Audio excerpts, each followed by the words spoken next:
Okay, it's just after 12 o'clock, so I'll call the meeting to order, and I'll start by asking committee members if they have any conflicts to declare. Any conflicts?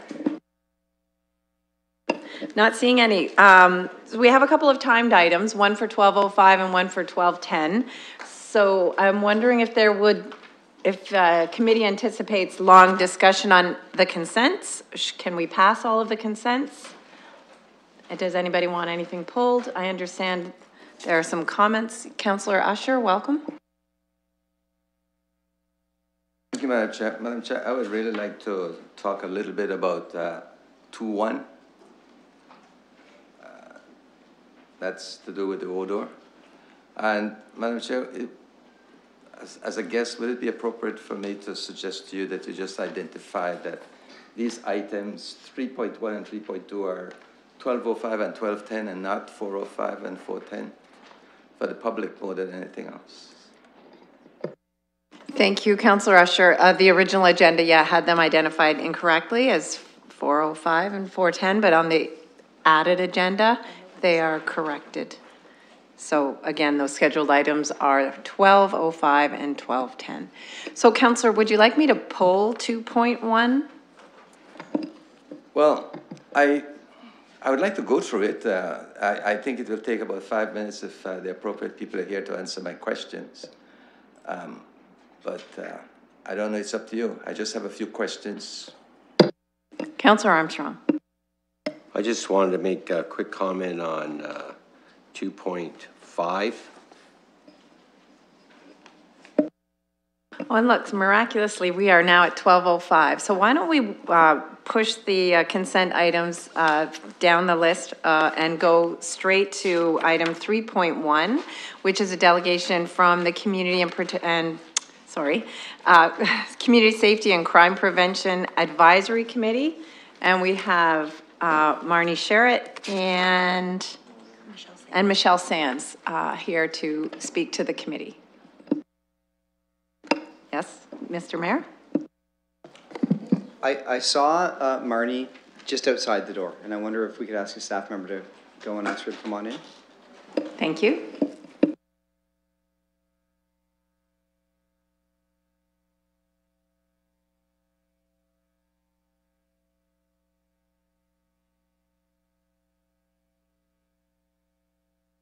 Councillor Park.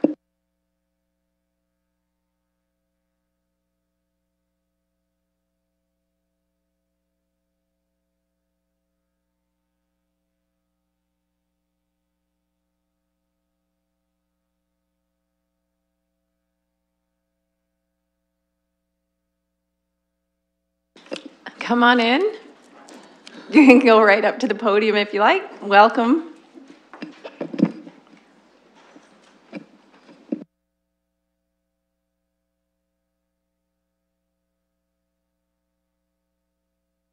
And if you want to push that little button with the face on it, that'll turn on the mic. All right, then. Thank you. Good afternoon. I'm here on behalf of the Community Safety and Crime Prevention Advisory Committee. Now, as you possibly know, in the spring, Bill 175, the Safer Ontario Act, was passed. And most of it has to do with police and police servicing and so on. But Part 13 is the Community Safety and Wellbeing Plans. And it states that municipal councils are required to prepare and adopt a community safety and well-being plan. And these plans must identify risk factors to the community and identify strategies to reduce prioritized risk factors. And if there's already one, then the municipality must monitor, evaluate, and report on the effect of it is having. Now, part of our committee is the Neighborhood Watch. And Michelle, where'd you go? Yes, Sands represents the Neighborhood Watch. And she has developed a plan and would like to speak to it on the safer cities. Thanks, Marnie. Thanks, everybody, for allowing me to speak today. I really appreciate the opportunity. So one of the things that we've been looking at as an organization over the last couple of years is really to demonstrate how Neighbourhood Watch London is relevant in today's world of safety and connected and engaged neighbourhoods. And we've had a lot of coaching and mentoring from the Neighbourhood Children Fire and Safety. We've conducted surveys, and I've been in the role for just over 2 years. And part of my background is over 30 years in the not-for-profit sector. And so my first inclination was to do an environmental scan. What are we about? What's the so what about Neighbourhood Watch? How do we be of value and have relevance in the community today when in many cases Neighbourhood Watch provincially is not necessarily seen as a crime prevention program? And so I started to do a lot of research. I started to look at ways that Neighbourhood Watch could leverage what is working really, really well, and what could we be doing better or different as an organization that would meet the needs of the community. So we developed a youth initiative where we did get some money. We had money coming in from the Ministry of Colleges and Education for our Job Creation Partnership Program to really look at program development. We now have a partnership with UWO where we received money from the Retired Teachers Federation to conduct a participatory active research in a seniors building. And so we've started to do things with newcomers, with youth in a way that we'd never done before. During this research, I was able to meet with the Waterloo Region Crime Prevention Council and look at what they do there. I've had some meetings with Halton Region just to kind of see what are some of the things that they're doing in their communities in order to create this a community safety and well-being strategy. And so that's where I started to look at what the framework was, what were some of the things that we could be doing as an organization to really support the city in working collaboratively, building partnerships. And so we've reached out. The Crime Prevention Committee was one of the first committees that really looked at, well, what do we want to do as an agency? How can we meet these needs, and how can we support the city in building a partnership? And so in the last year, we've looked at ways to create a community safety network. So as a charitable organization, Neighbourhood Watch London as an organization, it's not sustainable. It's one program. And so we really looked at, well, what does it mean to be sustainable? How do we look at the different things that we're already doing, as I said, leveraging those to create a network that involves all of the safety agencies within the city under one umbrella, that Neighbourhood Watch London would still be a program and very, very viable. We're still very active. We get requests every day for new watch programs. For those people that maybe felt like the watch program wasn't really relevant in today's day, we're still in demand. And we did a survey. 70% of our respondents indicated that being part of a neighborhood watch helped them feel more connected and engaged in their neighborhood. And neighborhood safety is huge, and your London plan and the Strengthening London Neighbours strategy, and I think it would be I think it's an important and integral part of how we continue to support neighborhood safety. So the request that I have today was based on a couple of things. One, that this committee continue to consider Neighbourhood Watch program as a viable and relevant program in neighborhood safety, and that we're looking, the Neighbourhood Watch and the Community Safety and Crime Prevention Committee are looking to see who we could meet with to discuss being part of and work collaboratively with city administrators or council on developing and implementing the community safety and well-being strategy that the provincial government has mandated. Thank you. Councillor Squire.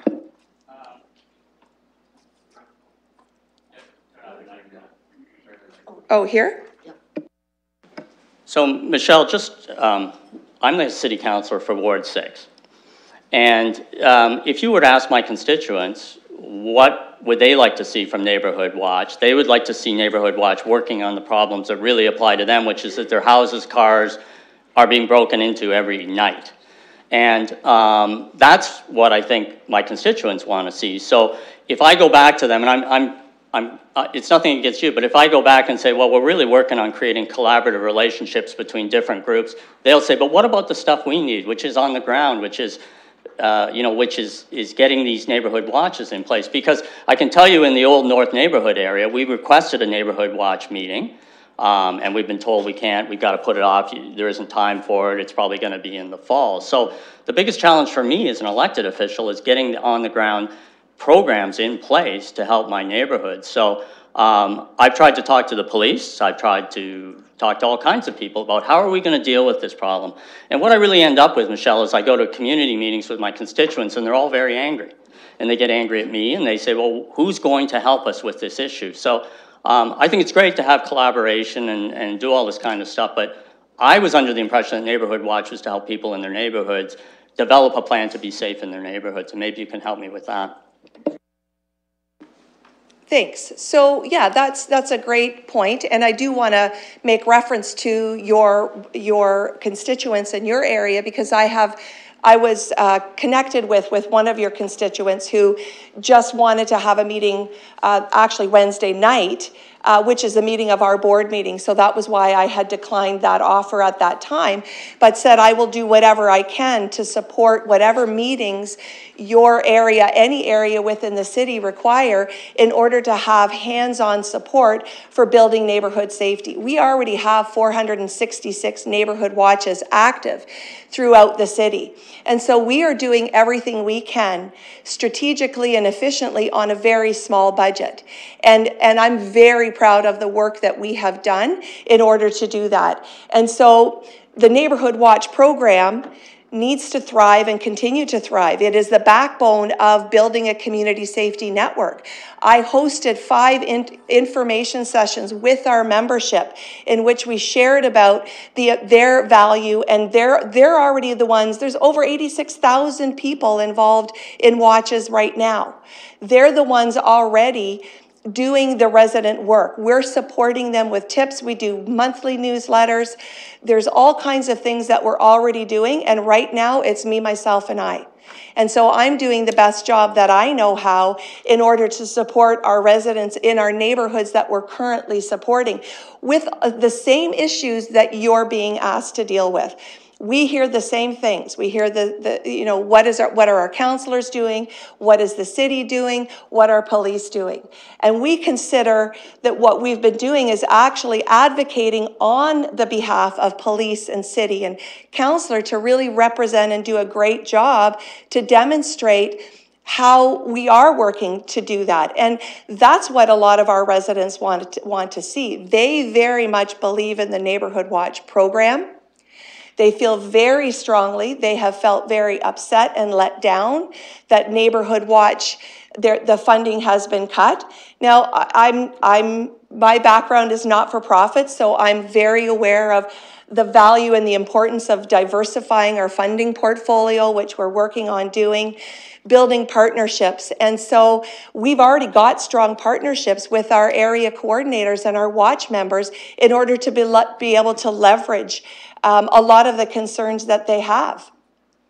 So, I think we're doing a great job in doing the best we can right now to meet the needs of the community. We're always ready to improve and welcome anybody's feedback or comments. Yes.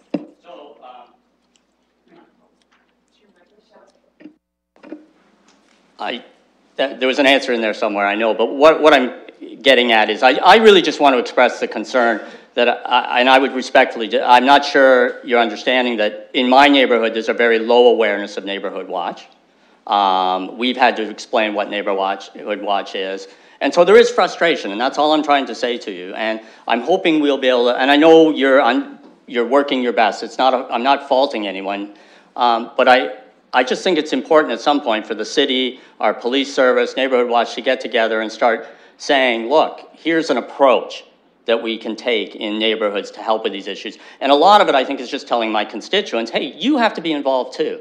You have to be involved in this process too. And I think that would be very helpful. So I look forward to that happening. I certainly look forward to the Old North group, who I know asked you for a meeting, of having a meeting fairly soon. And it'll be positive, I promise you.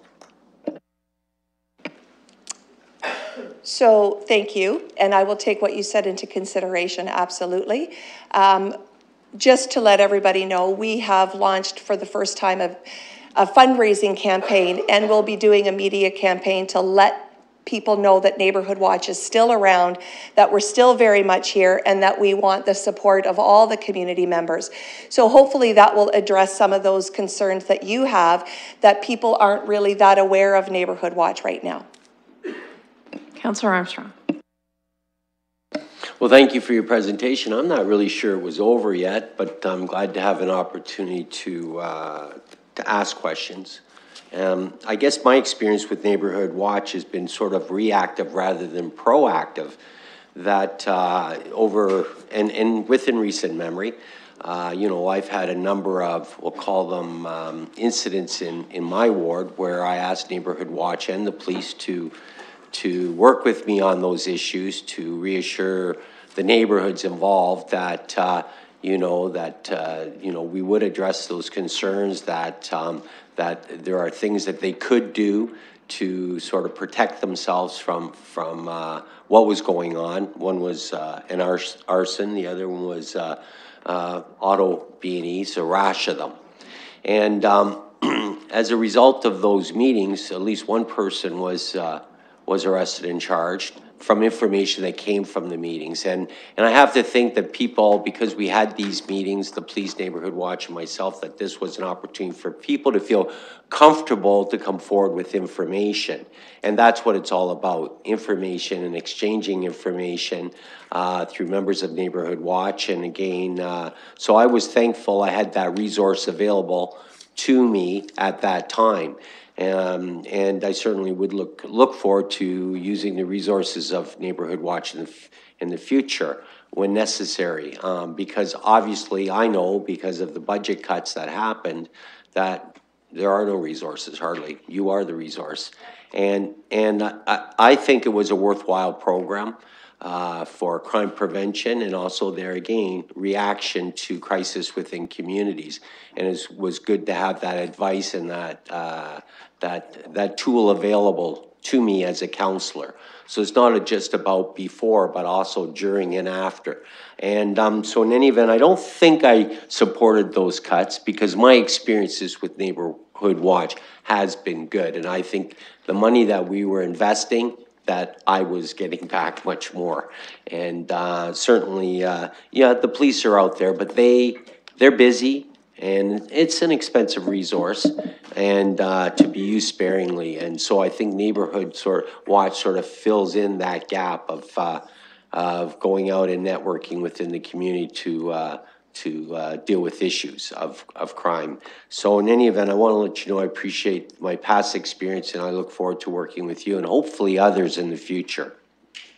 Thank you, Councillor. Councillor Ridley. Yes, I'm just wondering if Ms. Sherrod is available to answer other questions on the full report from the Community Safety and Crime Prevention Advisory Committee report. Marnie, so what we're dealing with right now, what's on the floor, is the actual entire report from the Community Safety and Crime Prevention Advisory Committee. So Councillor Ridley has a question for you. Do you want to come up to the podium so you can speak into the mic? Thanks. Thank you. And if you don't have the answers to the questions, I'm okay with them coming back later on if that works better. And thank you for the presentation regarding Neighborhood Watch. You guys were kind of sneaky because you put that on here so that we could approve it, but then you brought the presentation today anyway, so I guess it's going to be automatically approved. So my question was in regards to the bicycle helmet safety presentation that you guys are discussing that you're continuing next meeting. Is that something that the committee would also like to invite a member from the Cycling Advisory Committee to attend as well?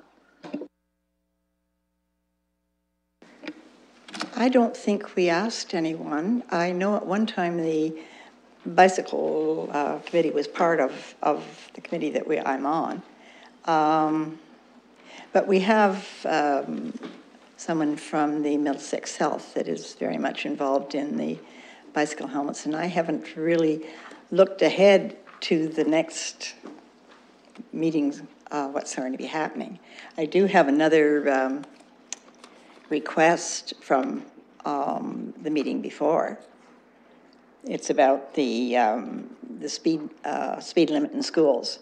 Now, I mean, for years and years, we have, this committee has tried to have the speed limit around schools lowered, and it was always told no. So now it is, and we would like to have a little more information about how well it's working. We request that we have someone attend our next meeting and to find out how the enforcement is, and the number of tickets and so on that have been issued. And we also want to be included in the review of the automated speed enforcement of community safety zones and school zones.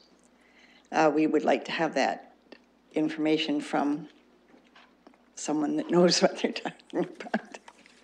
Yes, but as I say, I don't know about the bicycle helmet for the next meeting. Thank you. And I saw those other items, and I'm happy to move them. I know that your committee has done a lot of work over the years on school safety zones and community safety zones. So there's a request in there that the London Police Service be invited to come and provide some information about ticketing and enforcement that's occurred. I would like to add on the bicycle safety, helmet safety, that a representative from either Transportation Advisory Committee or the Cycling Advisory Committee be invited to attend as well, because I think that they would, it would be good that you guys are having those discussions at the same time, and they can hear your discussion and take it back to their group. So I would like to add that in the motion. And the other thing I wanted to ask you, since I have you here, is you used to have a member of London Police Services that would attend your meetings, and I know that that hasn't been occurring for a long time.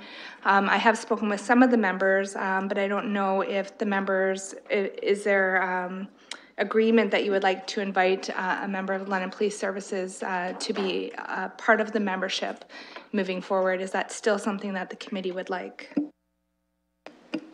Yes, we would like to have a member, at least part of the time, if they're not able to come at each meeting, but sort of at least be able to give a report to us. And so I'll look to the chair and to the clerk, because I would like to add a letter or an invitation to Chief Perry of the London Police Services that he provide a designate who is able to attend, you know, as much as possible, but noting that sometimes conflicts would arise and that it could be helpful to the committee. And some of these items I think could have been moved forward a little bit faster if you had someone at the table. So I would move all of the recommendations, changing the language of 6.2 as we've already received the presentation, adding the item to 5.2, and adding a letter to be sent to Chief Perry requesting an officer be assigned to the committee. Assigned is not the right word, but invited to participate in the committee. Thank you, Councillor. Councillor Van Holst. Thank you very much. I would go back to the Neighborhood Watch. I think we need to make this program a priority, because they're leveraging volunteers, and certainly we can't do everything as a city. The police aren't able to do everything, so we need something else. And so I have just a question through staff. Our delegate was asking how we might be able to cooperate with them on a provincial program, and perhaps we could get a comment on that. So the councillor is looking for a response from staff. Ms. Livingston? I believe that this initiative is being led through Mr. O'Brien. However, my area would certainly be participating, so we would welcome a discussion. My staff meet regularly with Neighborhood Watch. We would welcome a discussion about next steps. My understanding is we don't yet have the provincial guidelines on how this plan should unfold, and that's perhaps why it's not begun yet, but certainly Neighborhood Watch can begin with a discussion with us, and then we can connect them up with the right folks. Thank you. Okay, thank you. And if I may, so as you said the details aren't there, are we participating in coming up with those details like we sometimes do? They'll look and say how the province will ask for input on their programs. I don't know if this is one that we're also providing input upon. I'm sorry, through the chair, that was the limit of my knowledge on that particular plan, the provincial expectations. I imagine with new leadership, we may see different details, so I think we're in a wait position at the moment. Okay, thank you very much. We can move forward with that in some way. Thank you. Councillor Usher. Thank you, Madam Chair. Thank you for allowing me to speak at this committee. I'm not a member of the committee, but I'm here for some of these subjects, including this one. I want to say, first of all, congratulations to Neighborhood Watch, because from my perspective, my constituents in Ward 12, White Oaks area, they find that it does a good job. The big problem that we have is that it doesn't seem as though we have sufficient advocates, sufficient representatives. I think that there's always room for more representatives. I know that I get a newsletter from my representative.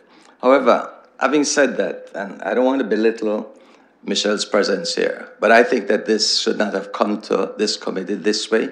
I think it should have come in the form of a report. I think that it would have been nice if this was trashed out at the advisory committee and they come to us with a report, because this is a very, very delicate and very important organization from my perspective. Some years ago, we cut the budget for it, and that's because it was waning and people didn't have any interest. But it seems to me that a lot of interest has developed over the years since then because of things that were happening in our community. And we have to keep our community safer, and this organization seemed to help.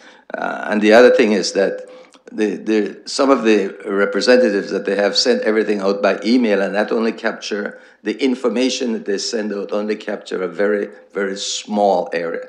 So in order to be able to do more, I feel that they need a bigger budget. In terms of the collaboration, though, I don't feel that this is the venue for it right now. I think that the crime committee could work this out and then come to us with a report and a recommendation. Otherwise, we are going to get the same situation. Staff never had an opportunity to even review this subject, much less to know how they're working with this group. And I think that that's important. So, Madam Chair, I'm not a member of the committee, so I'm not going to make a recommendation, but I really do feel that this collaboration effort and a report should be written to us, to this committee, so that it could come to council via the crime committee. That's all I have to say at this point. Thank you, Councillor. Mr. Mayor.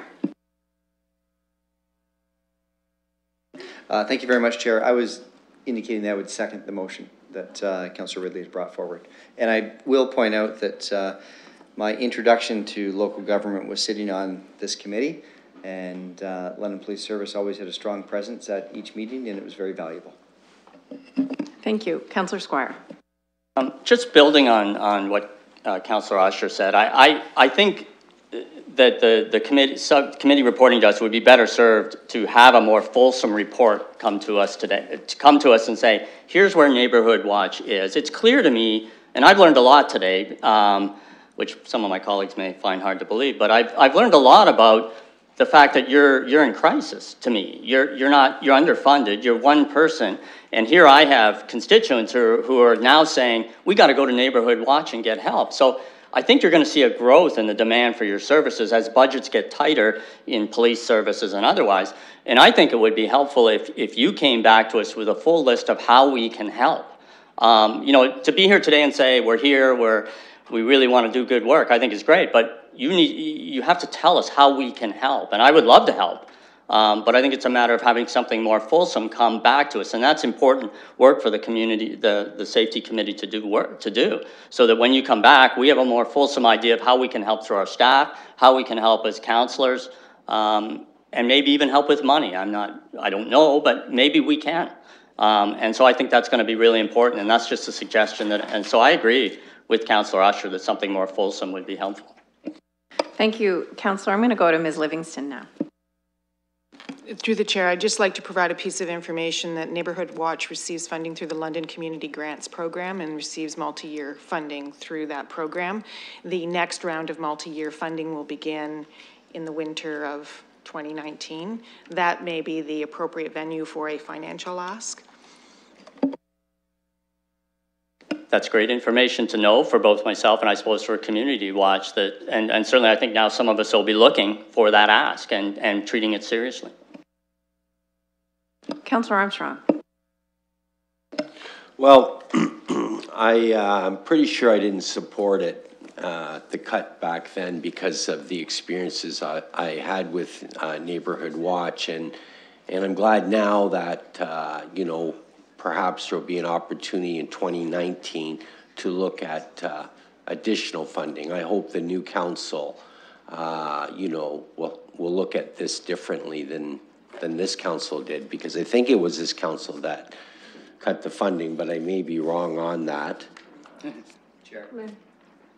Sorry, Ms. Livingston. Through the chair, I would just like to provide a piece of information around the London Community Grants Program that through this council, a new process was established, and those decisions around who receives funding and how much are made through a community review panel. So it's a different process than it was in prior years where people came directly to ask for funding. It's in the hands of a community process. Well, I guess the community council recommended, and we agreed with the cuts that occurred. Am I correct? Like we had to... I've got a point of order, Councillor, and we're straying way into the weeds. We have a motion on the floor. It's been seconded, and we're ready to deal with the report from the Community Safety and Crime Prevention Committee, and we have gone way into the weeds. Councillor Ridley, what's your point of order? My point of order is that we are not only in the weeds, we are 100% off topic. There's nothing in front of us today that has to do with funding. I appreciate the presentation, but learning more about Neighbourhood Watch. But the entire reason that we created a second process is to avoid funding requests coming to council and to committees. So I think any further discussion about the funding is completely off topic and out of order. And I would hope that the chair would call it that way. And I hope that we can proceed with the motion that's on the floor, and thank the delegate for her presentation and for the opportunity to learn about the programs available. Thank you, Councillor. I agree 100%. We are way off topic, and I thank you for your delegation. Thank you, Marnie.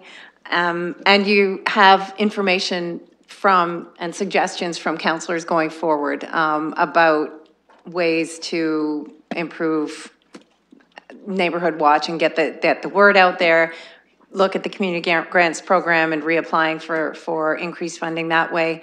So you have some things to think about. There's been a suggestion that you come back through Community Safety and Crime Prevention with a fulsome report on what exactly everything that Neighbourhood Watch does and how you can do more and do better for the community, working with the community. Thank you very much for coming. We have a motion that's been moved and seconded, and I don't see any further discussion, and I think we can call the vote.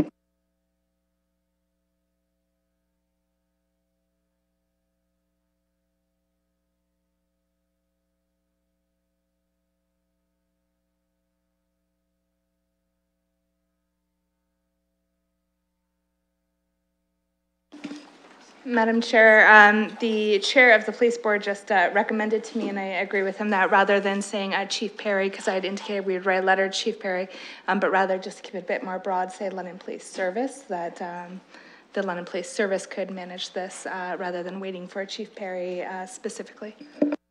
Sounds good. We are working on that right now, Councillor.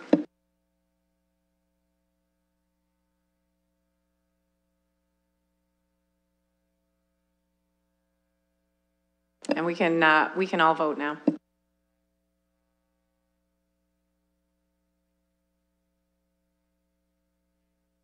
I'm going to vote manually, yay.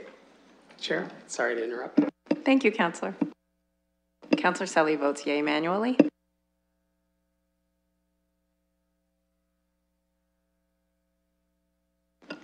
Closing the vote, the motion carries 6-0.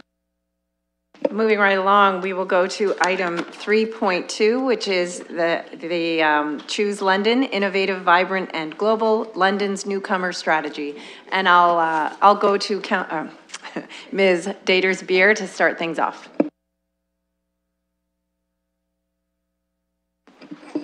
Thank you, Madam Chair, and through the chair to members of committee. We're very pleased to be able to present what is known as Choose London, Innovative, Vibrant, and Global, and this is the immigration strategy that is part of Council's strategic plan. So I'm going to pass it over to Ms. Tansley and Ms. Lowe, and also with our community co-chairs. I'll let them introduce themselves, and I'm looking forward to be able to share this with you, as are the members of our steering committee who are joining us upstairs as well today. Thanks, Jill. Thank you. I'm here with Emily Lowe, the city's immigration specialist, who has supported this process throughout the last 15 months. The co-chairs of the steering committee, Joaquin Baez and Dave Sanani, will present the newcomer strategy to you today. And they're joined in the gallery by some of the members of the steering committee, whom I would like to recognize and thank for their support and willingness to provide critical input into the newcomer strategy. Reem Al-Ghouti, Robert Collins, Tracy Cunningham, Alain Doby, Wilma Durand, Wendy Curtis, Carolyn Ford, Robert Downey, Adam Garba, Sidra Khan, Gus Katsimidas, Marilyn Mason, Yenny Medina, and Tuyen Nguyen. And research was provided by Dr. Michael Hahn, who is the Canada Research Chair in Migration and Ethnic Studies with the Department of Sociology at Western University. Additional support by the team of the city's Policy and Planning Support Division. I would like to ask Emily Lowe to introduce Dr. Dave Sanani and Mr. Joaquin Baez. Hello, and thanks for having us here today. I'd like to introduce Dr. Dave Sanani, who is the co-chair of the London and Middlesex Local Immigration Partnership, and who is also a professor and coordinator at the School of Information Technology at Fanshawe College. And we also have Joaquin Baez, who is the chair of Employ, and who is also the VP Business Development and General Counsel at Trudell Medical Limited. It has been a real pleasure working with them both. Welcome to the committee, and go ahead. Thank you so much. Thank you, Council. Thank you, members of the audience. Thank you for the opportunity to present our strategy.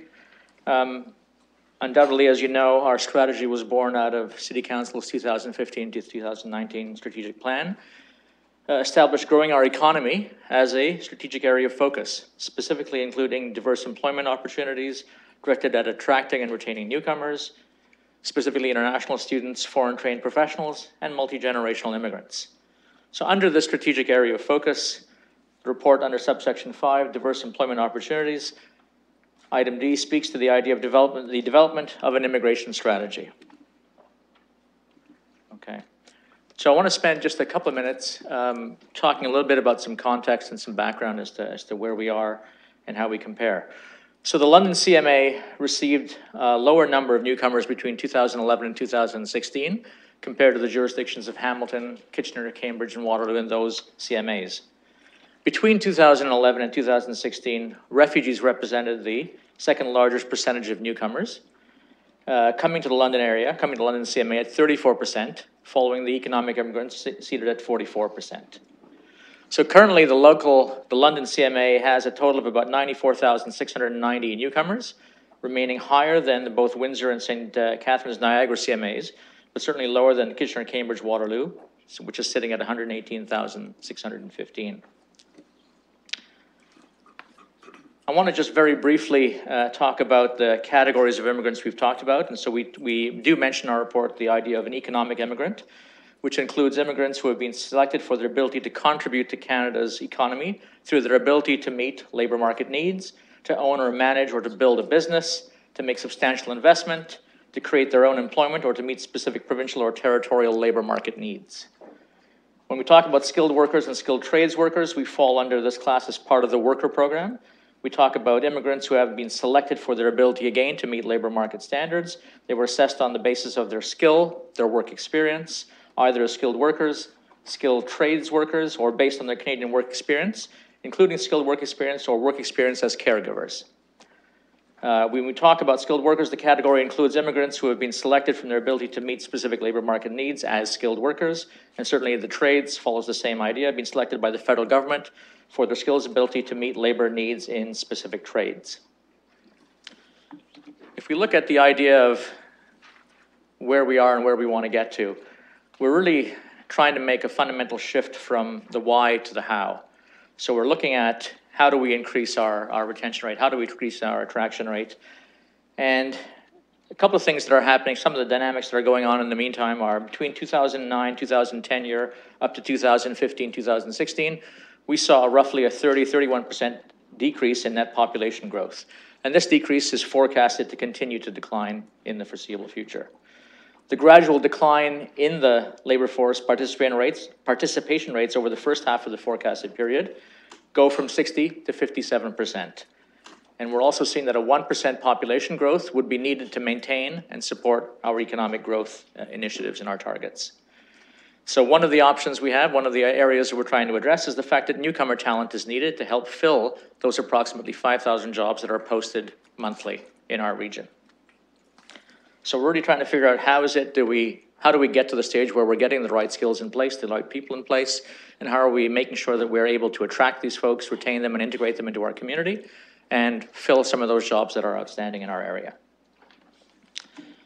So just a couple of words about our structure, led, as you've heard, by two co-chairs, my colleague Joachim and myself.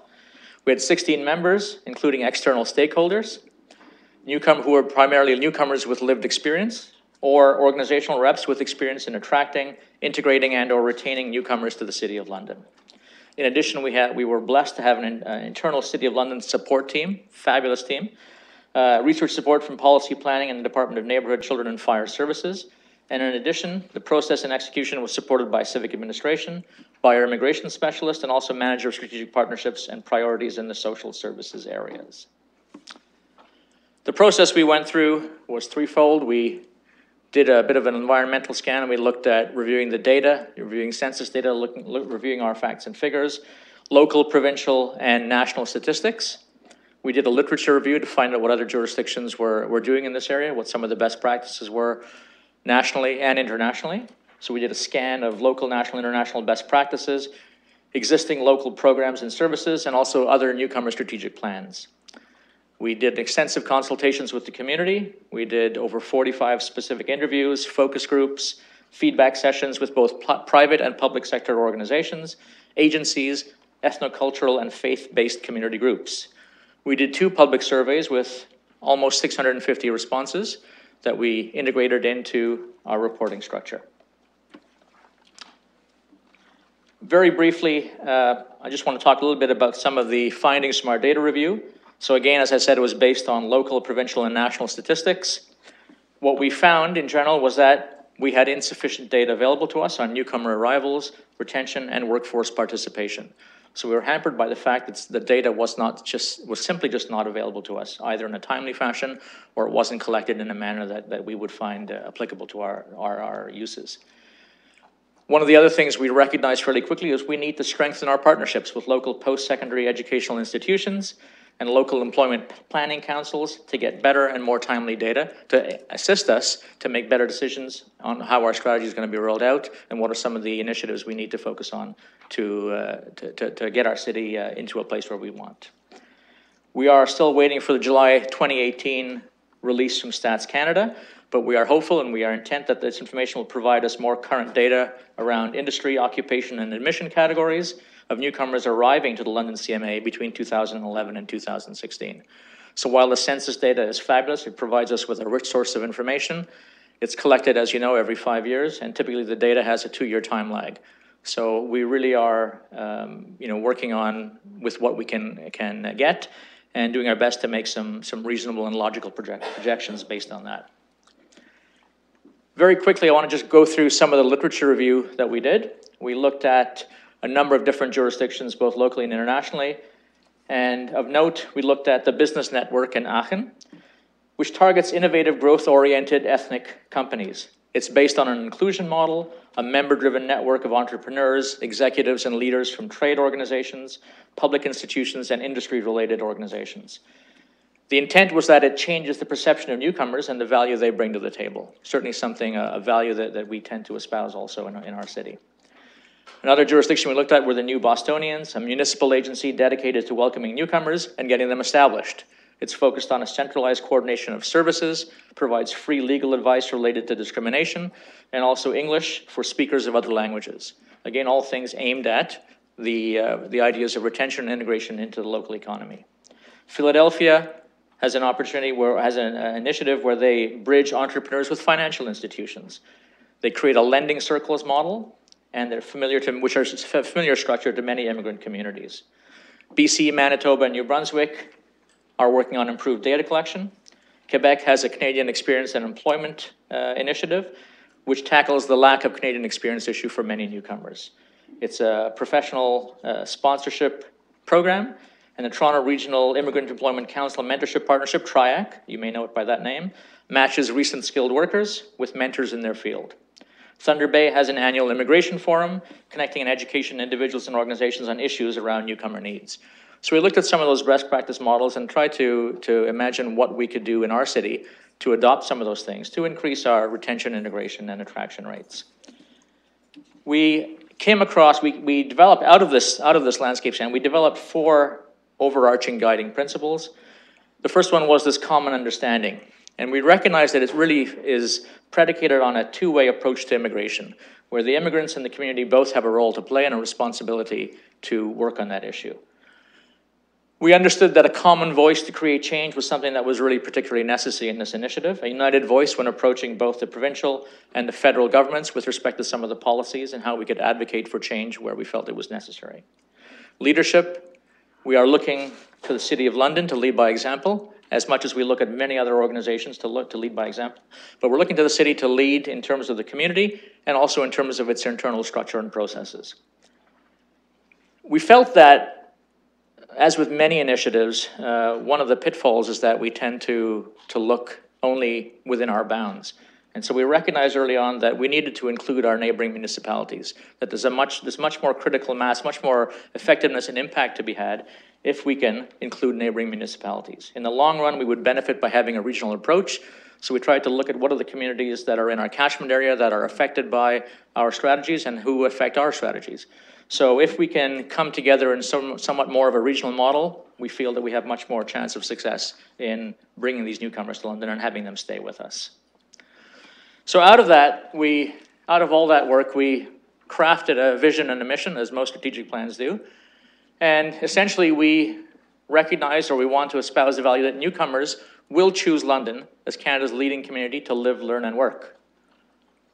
And our mission is then to successfully attract, integrate, and retain newcomers, and in particular, international students, skilled workers, and entrepreneurs to and into the local economy and society. So we focused on those 3 broad categories of newcomers as the ultimate beneficiaries and stakeholders and target audiences for our strategic plan. So with that, I'm going to ask Joaquin to come up and talk you through some of the more recent developments and how our strategy moves forward. Thank you, Dave. Madam Chair, committee members, I don't know if you wanted to pause for questions or just proceed with Dave just completing his segment. I have one question here from Councillor Ridley. Sure. Yeah, sorry. Switch it off. It's on. No, wait, switch it off first. I think we got it now. Thank you. Sir, only because this screen is in front of me, and it may be a nuanced question, but in regards to the mission specifically, after newcomers, when you say in particular, was there a reason that was put in and not just retain newcomers, international students? Why the focus or the particularity on those specific groups?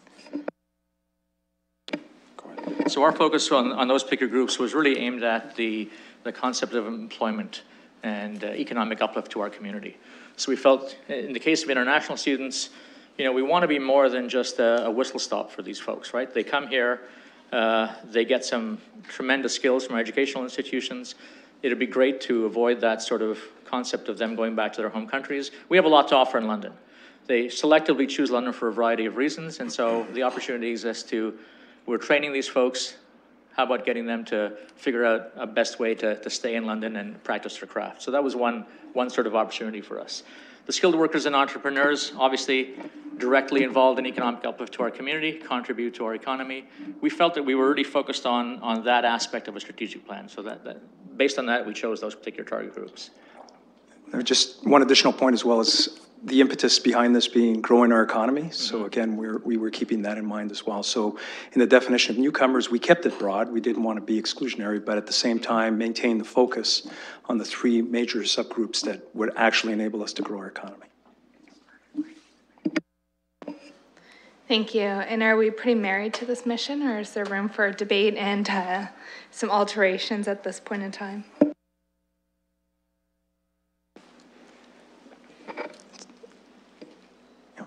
It's a good question. I think in part I'd maybe look to Jill and Emily and Sandra in terms of where we are in the process.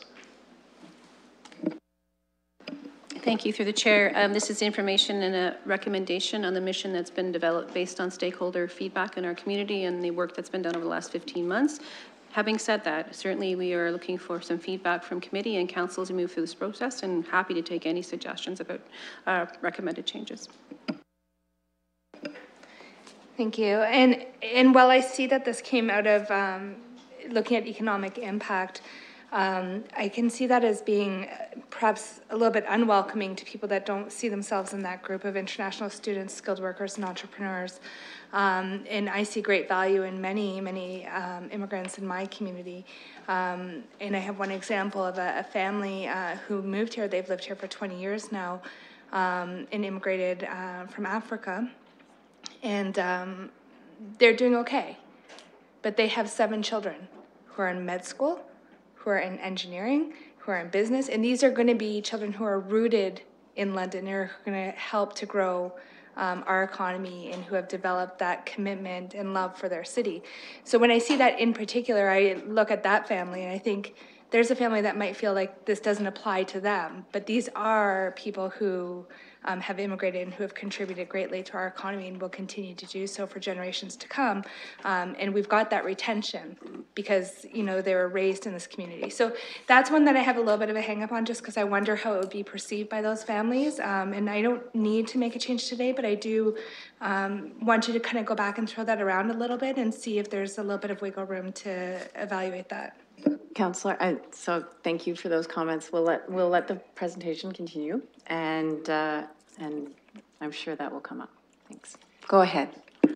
Thank you, Madam Chair. So just to make sure here, Dave, is it page down? Just to make sure I've got this right. This guy. Okay. Sorry. That's okay. Great. All right. Going up. All right. So definition of newcomers, I guess.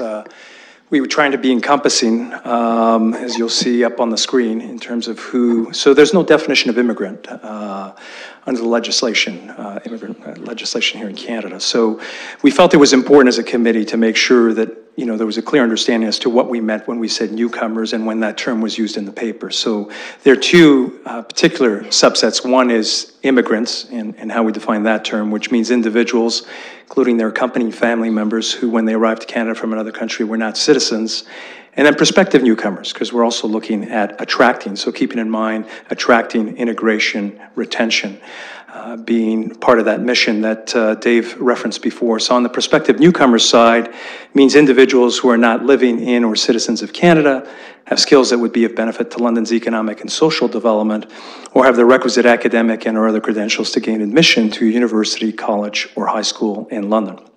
So it's important to keep this definition in mind as you go through the paper and as I reference that term in the rest of my presentation. 3 strategic priorities. So keeping in mind that these priorities were selected to support the mission, which is to successfully attract, integrate, and retain newcomers. And we do speak to those 3 groups, just referenced before in particular. So on the enhance awareness, what are we looking for there specifically? Creating greater awareness of the city, the importance of newcomers to the city, and programs, services, and opportunities aimed at attraction, integration, and retention of newcomers. On facilitate access, we're looking at fostering greater access to programs, services, and opportunities aimed at, again, the attraction, integration, and retention of newcomers.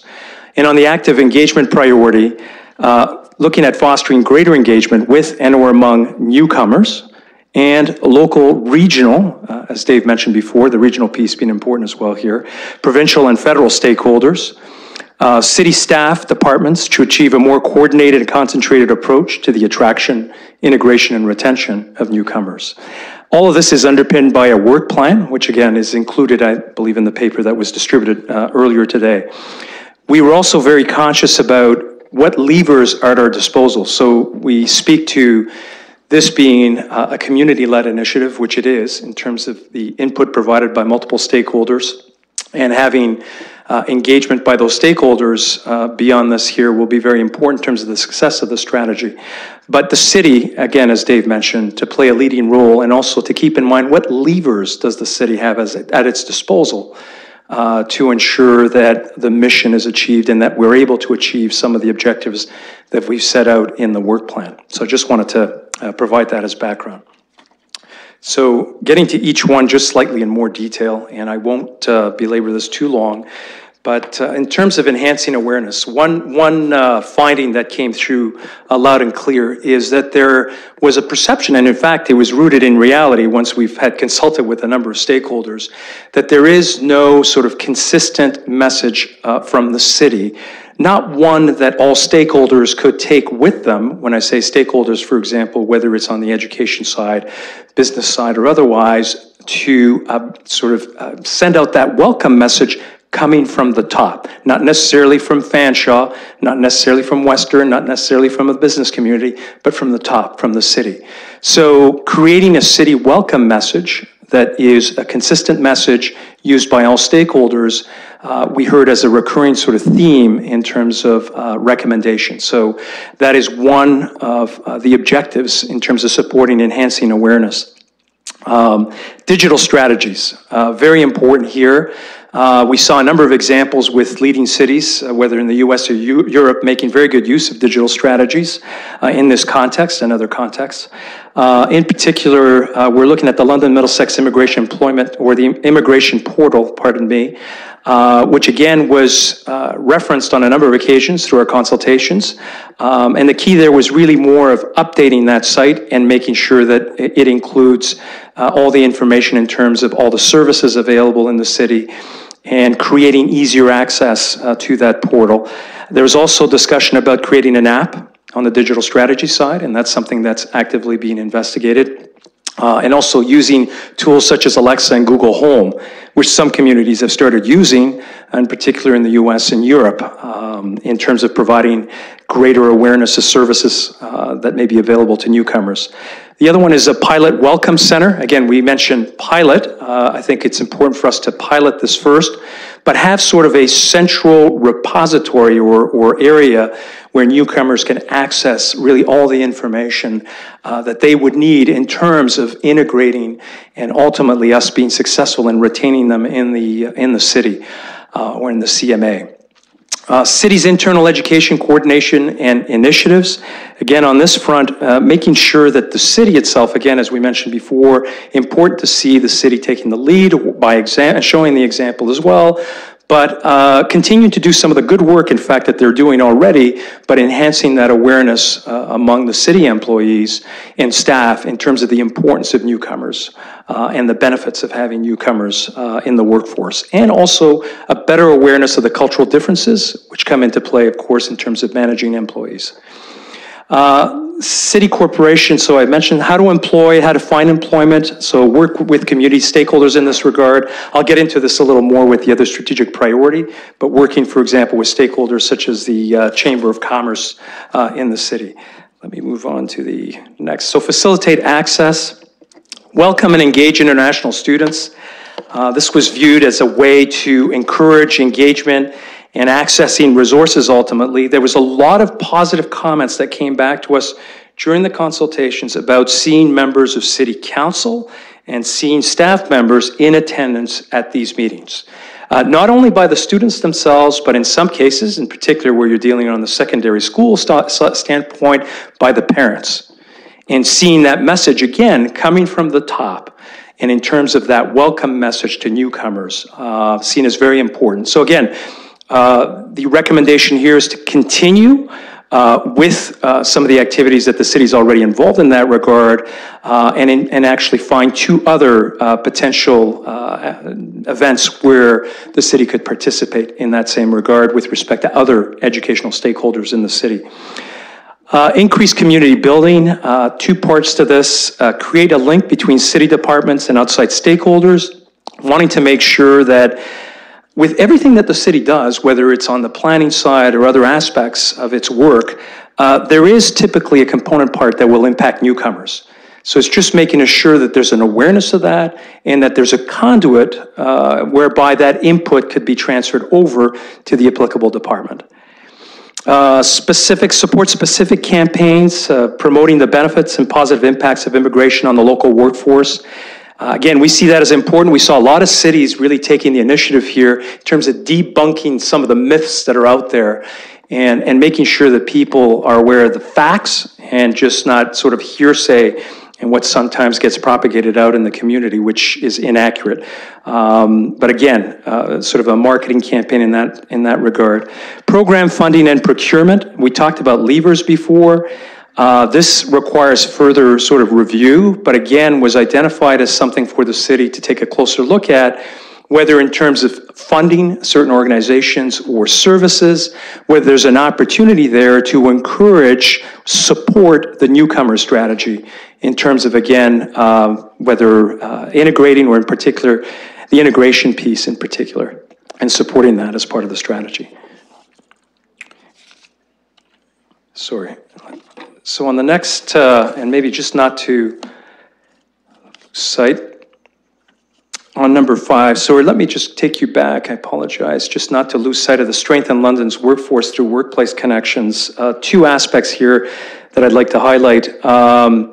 Internship positions and the City of London's internship program, which actually has been, I think, a success, and I think that it needs to be built on in terms of increasing the number of internship positions, and that's one of the objectives as well under this particular priority.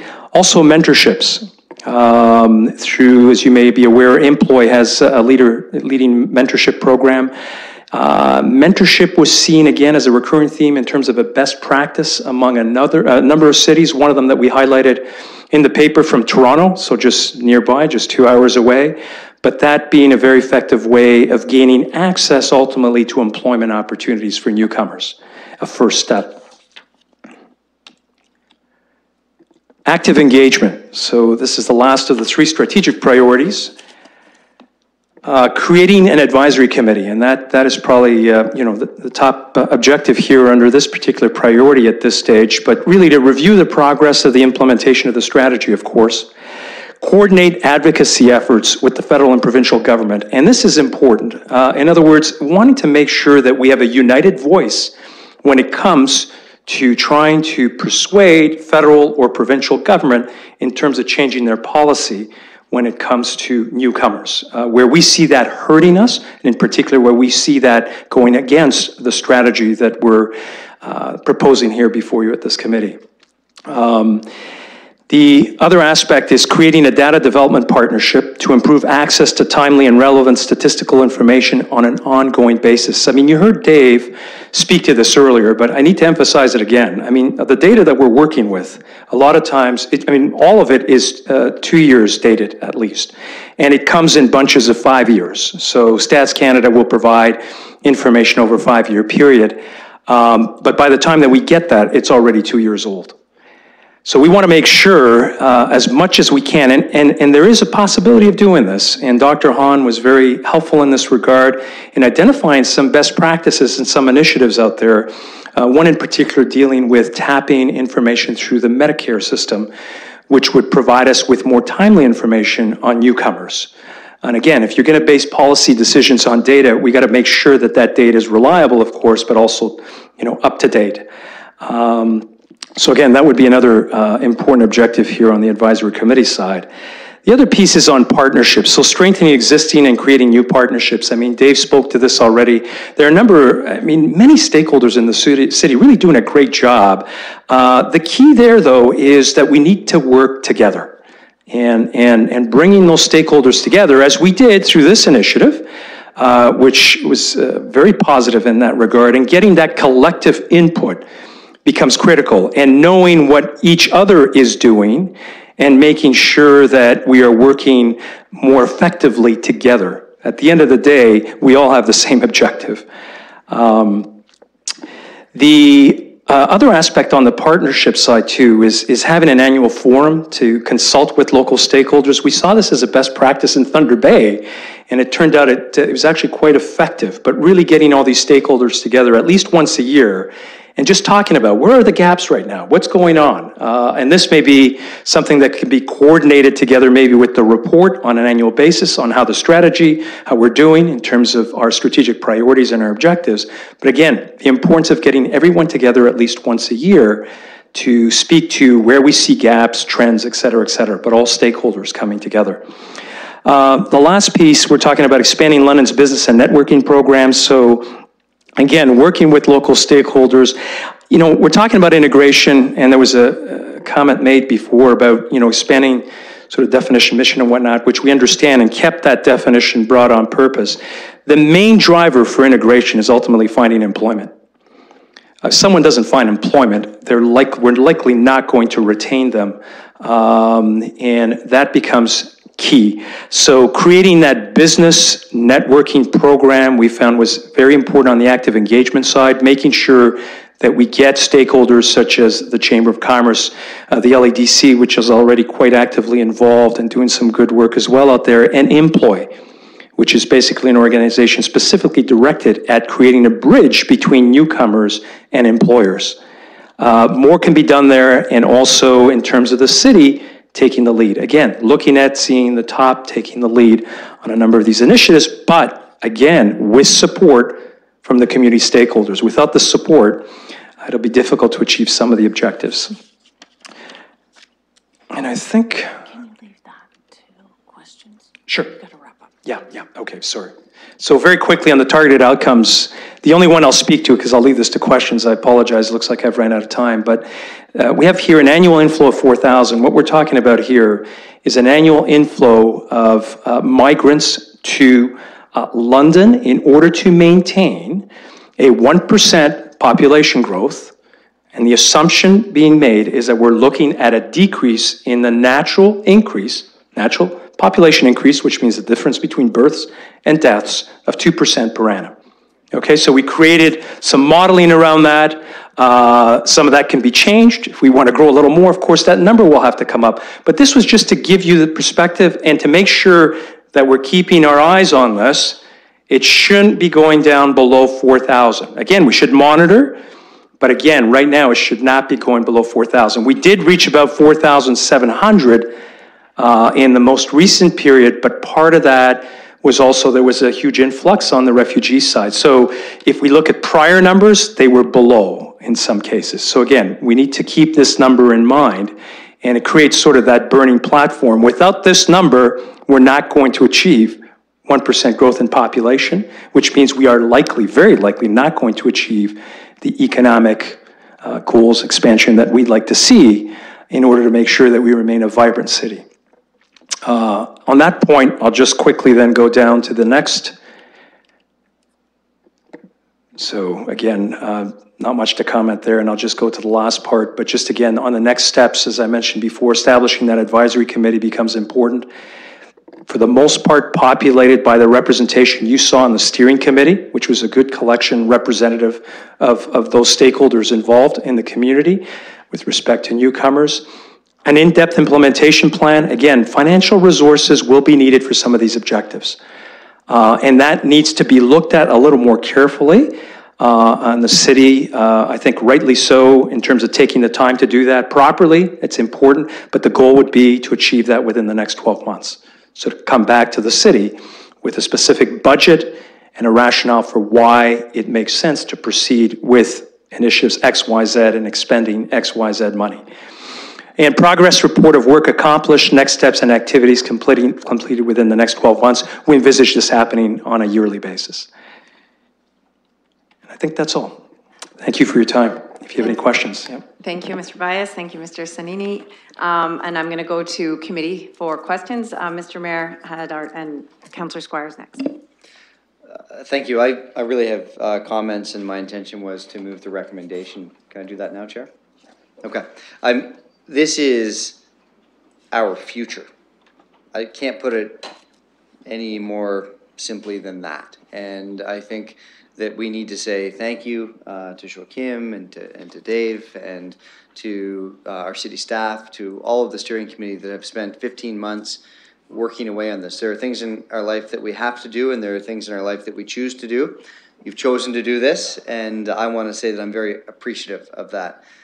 When I say this is our future, it's because this is what's going to make us stronger economically, socially, culturally, but it is also what's going to make our future as a growing, vibrant community occur.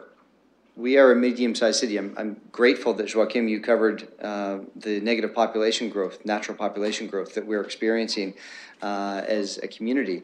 That's a phenomena that's happening right across Canada, right across North America. And medium-sized cities in particular, if we expect that we're guaranteed to grow, we need a wake-up call, because we're not. We need to be strategic.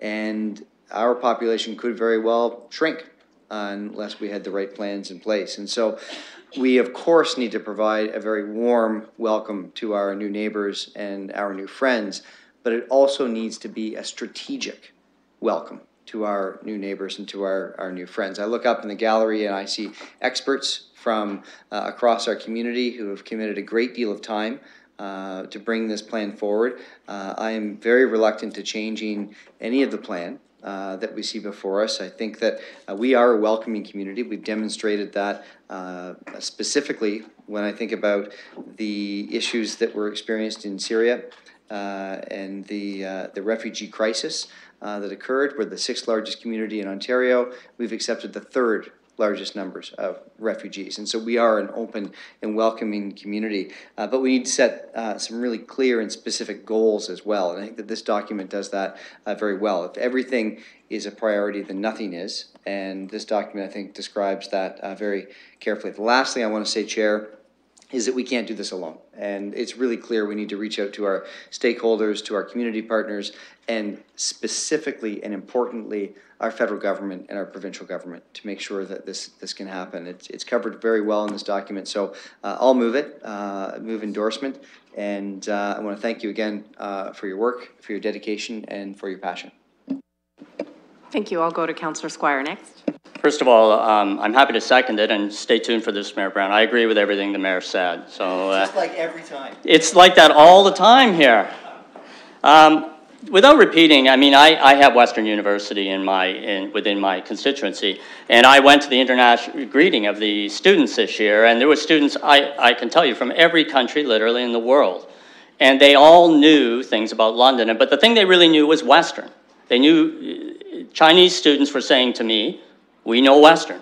We're here because we know Western and its reputation. So I think what I really like about the report is that it is strategic, and I agree with the mayor. I think the conference board does a report every 4 years ranking cities, and one of the things we have not done well on is retaining students. Guelph does much better than we do. And so I think just an open strategy of saying, we love everybody, you're welcome, is not strategic. So I really appreciate the work you've done in the area to make it strategic. The other thing is businesses will say to you that there are many, many jobs available that don't require a high skill level, that people can work at even if they don't have any specific training in their home country. So there's room for everyone, and I know from all the work that's been done in this area that immigrants are actually absolutely a key to the development of a city. Without them, you'll see the negative population growth. So this is comprehensive, it's strategic. My only criticism is we did read the report beforehand, and a little more brevity I would have preferred. But in any event, the work is very, very important, and I'm happy to second it and support you. Councillor Armstrong. Well, thank you, and I'll certainly support the report as well. I guess the thing is, more so in the last year than in the past, I've come into contact with students from UW and Fanshawe. I've had students out on events in my ward where they wanted to volunteer, and many of them were students from outside of Canada. And of course, I've a son that's going to one of the colleges, and so of course there's another opportunity. Through other things, I've come into contact this year with a lot of students, many of which are just here for their 3 to 4 years. And my thought was that I think a lot of them get to know London, get to make friends here. They've got reasons that they'd like to stay. But the reality is they have, when they're done, and they have their diplomas, they have their degrees, they have a reason to go. And the go reason is that they have family. And that's a very strong bond to want to go back and take your degree, take your diploma, build a career in the country you came from, and help your family. They helped you come here and become educated and have that opportunity. And so I think maybe a missing component, and correct me if I'm wrong, because this is an area that I know much about, but I think it's really important to try to connect with those families, and so that they understand not only is there an opportunity for one person to stay and build a life, but municipal, provincial, and federal government would love to see your family follow you here, because that is a reason why they don't stay. Otherwise, why wouldn't you want to stay in a great place like London, Ontario, or any other municipality in Canada? Because there's so many opportunities, and we need them. We need them. But that family bond is very strong. So I don't know if you have built that into the bigger plan or looked at that to a degree. Now, I'm sure some family come and visit to support, that first year. But it is expensive going back and forth. And I don't know how much time people have to get to know London, and that, as a family, we would not just want your son or your daughter to stay afterwards, but as a family, we would like to help you come to Canada, because I think that's a very important component. Because years ago, when people came to Canada, a lot of times, and even now with Syrian refugees, those people come as families, so the bond is coming with them. When you target students, which I think is a good focus group, they don't come with that. And so I'd like to hear your thoughts on that.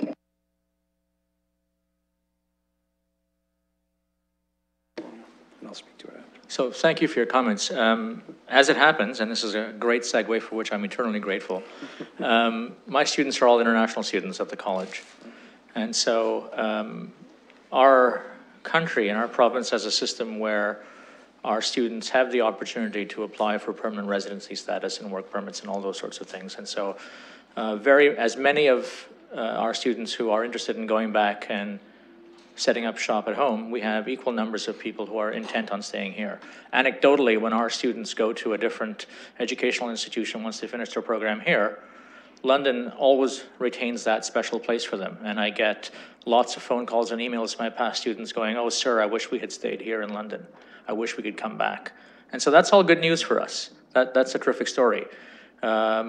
We have other opportunities in terms of what I would call educational tourism. So when the parents come to London to visit their kids, why don't we show them what else the city has to offer?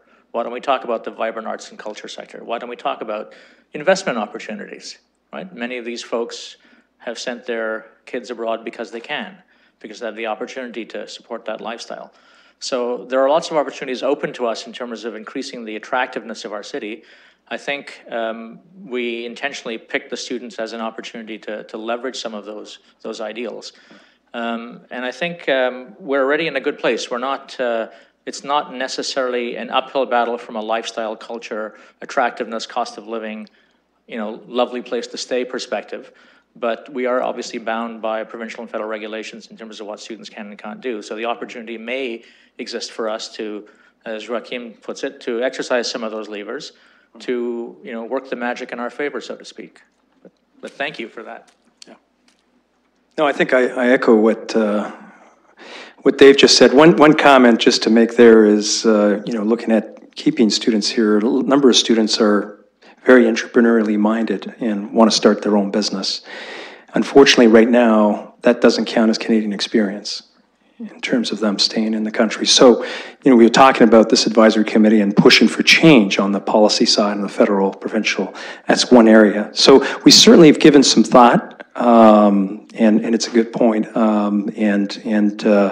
We don't even know right now with excellence, good certainty as to what the retention rates are either for the city. So that's another area on the data side that we're trying to get more clarity on and make sure that we're clear. What are the current rates of retention among students, and start working from that information too. Thank you.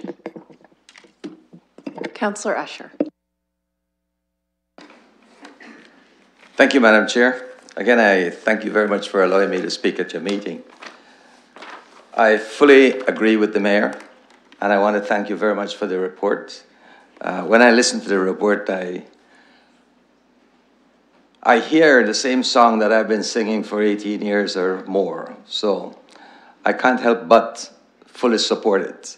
It goes a little bit further than I have been talking about, but I think that we got to get there. We have to go there.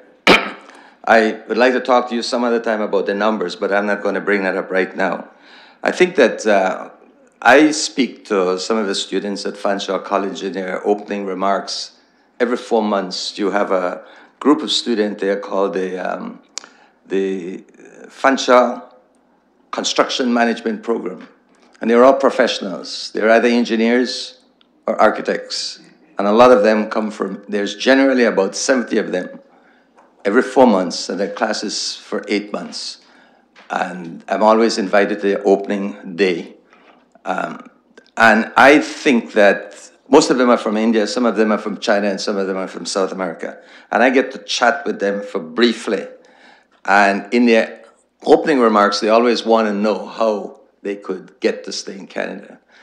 And the reason I say this is because one of the things that I think that we have to be careful of is that some students may come here in scholarship and they're obligated to go back and work for their country. But that doesn't mean that we can't influence them if they like this place, not to stay, but to go back and serve. And if they feel like coming back, open the way for them to come back. So I think that that's something. I am hoping that this is gonna come up to action and not just words. Because in the past 20 years, all I've been hearing is words. And we don't get a lot of actions. I know that you talk about 4,000, and I don't quite understand your 4,000 because we do increase our population by approximately 3,800 per year. Some of those are immigrants, or some of those are landed immigrants, because the Canadian government brings in about 250,000 immigrants per year. I think they're increasing that by 100,000 over the next 3 years because they want 1 million over 3 years. And I'm hoping that some of those, because they anticipate that some of those are going to be students also. But nevertheless, we get a lot of students from Western, we get a lot coming to Fanshawe, we get a lot of international students coming here to finish high school. And we've got to understand that. I think one of the big things that we need to be able to do, and I think that the City of London should take the lead, which I've been trying to influence over the past 18 years, but I've not been totally successful. There is some success there, by the way, is that employers have to start taking an initiative. They've got to know what this program is about and start taking some initiative. Because this morning I went to a talk on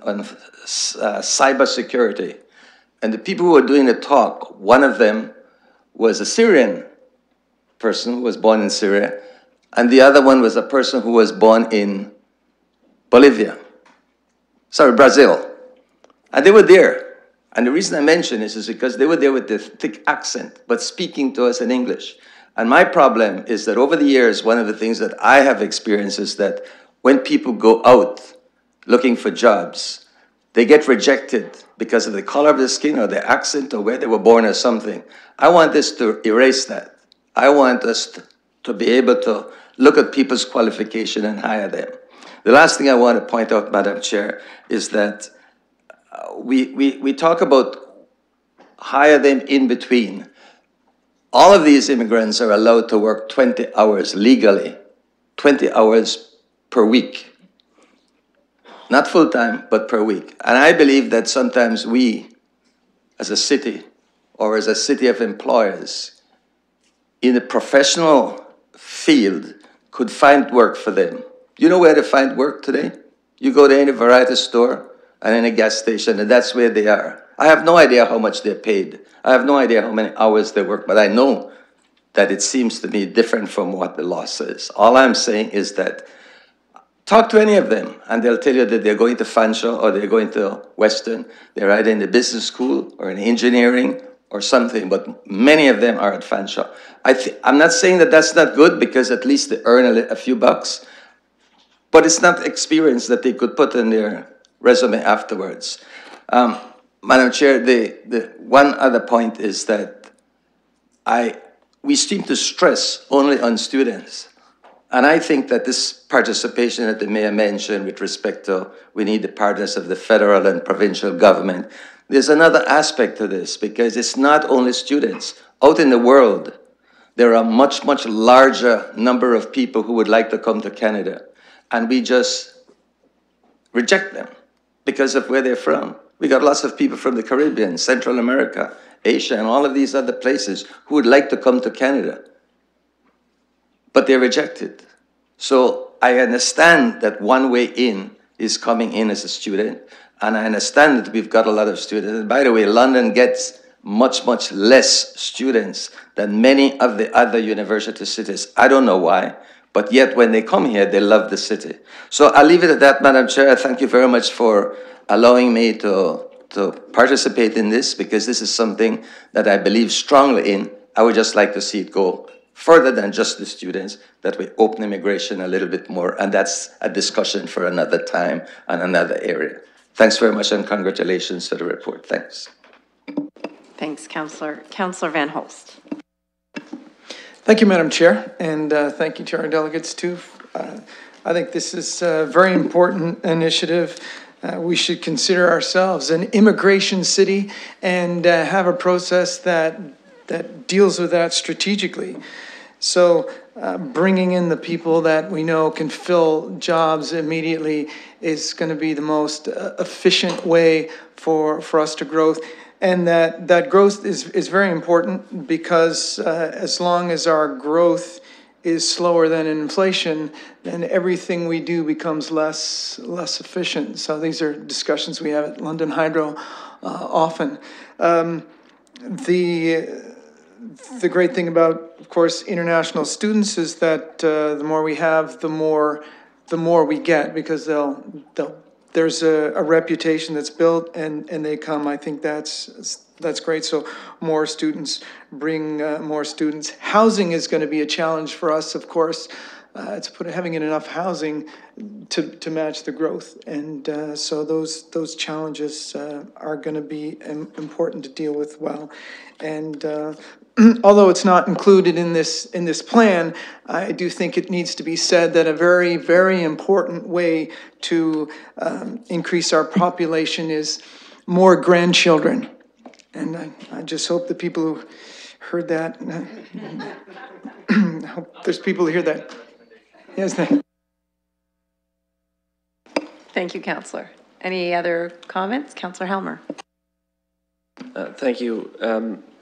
In terms of the retention rate, I saw the source for it appears to be a longitudinal database, and I think you mentioned Dr. Hahn is here, and I just wonder if you could speak to that, because there's some interesting numbers in there. I haven't seen those before, and I wonder if you could just speak to sort of where that's coming from and how much we should rely on those numbers in terms of making decisions. Sure, I'm happy to. Thank you for the question. So the whole data landscape in Canada is changing very rapidly, and things like the census and other surveys are almost becoming outmoded as means for measuring things like immigrant retention. So this longitudinal immigration database that we use to calculate retention, it's a tax filer database that has immigrant landing records linked. So we know from the landing record whether or not an individual declares London as their intended destination, and then subsequently we follow them and look at the postal code of filing on their tax return, and that's how we can identify whether somebody's in the City of London or not. So. Okay, that seems like a good way of measuring it. I just wanted to understand exactly how it was happening, and I wanted to talk a little bit about the secondary immigration, because I have many people on the committee and on council. You know, immigration is not something I know a huge amount about, never having been an immigrant myself and never having worked in the field. But I do, and having spoken with folks who have immigrated, there's a very big difference between a medium-sized city like London, Ontario, and a city like Toronto in terms of their global brand recognition and their ability to attract direct immigration. So my sort of layperson understanding is that if you have family connections into London, Ontario, and you know people who are living there, you're probably going to hear about it, and you might be interested in moving there directly. If you don't, you probably don't know it even exists. You know, at the scale of, like, you know, if you live in northern India or something, you know about Toronto, maybe.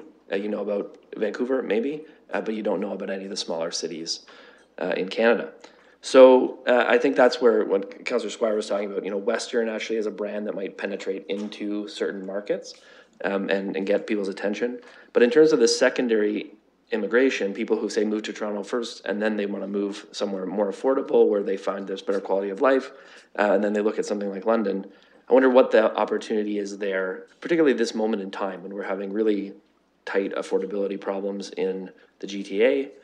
There's a lot of direct immigrants who've settled there and are now moving out. We can see it in the numbers in your report that there seems to be more and more of them coming, and not just working age people, but older folks who are coming in as secondary immigrants. And I wonder if there's something specific in the marketing strategy that we should be pursuing in Peel or Toronto or other places where there's maybe a big opportunity for us in London.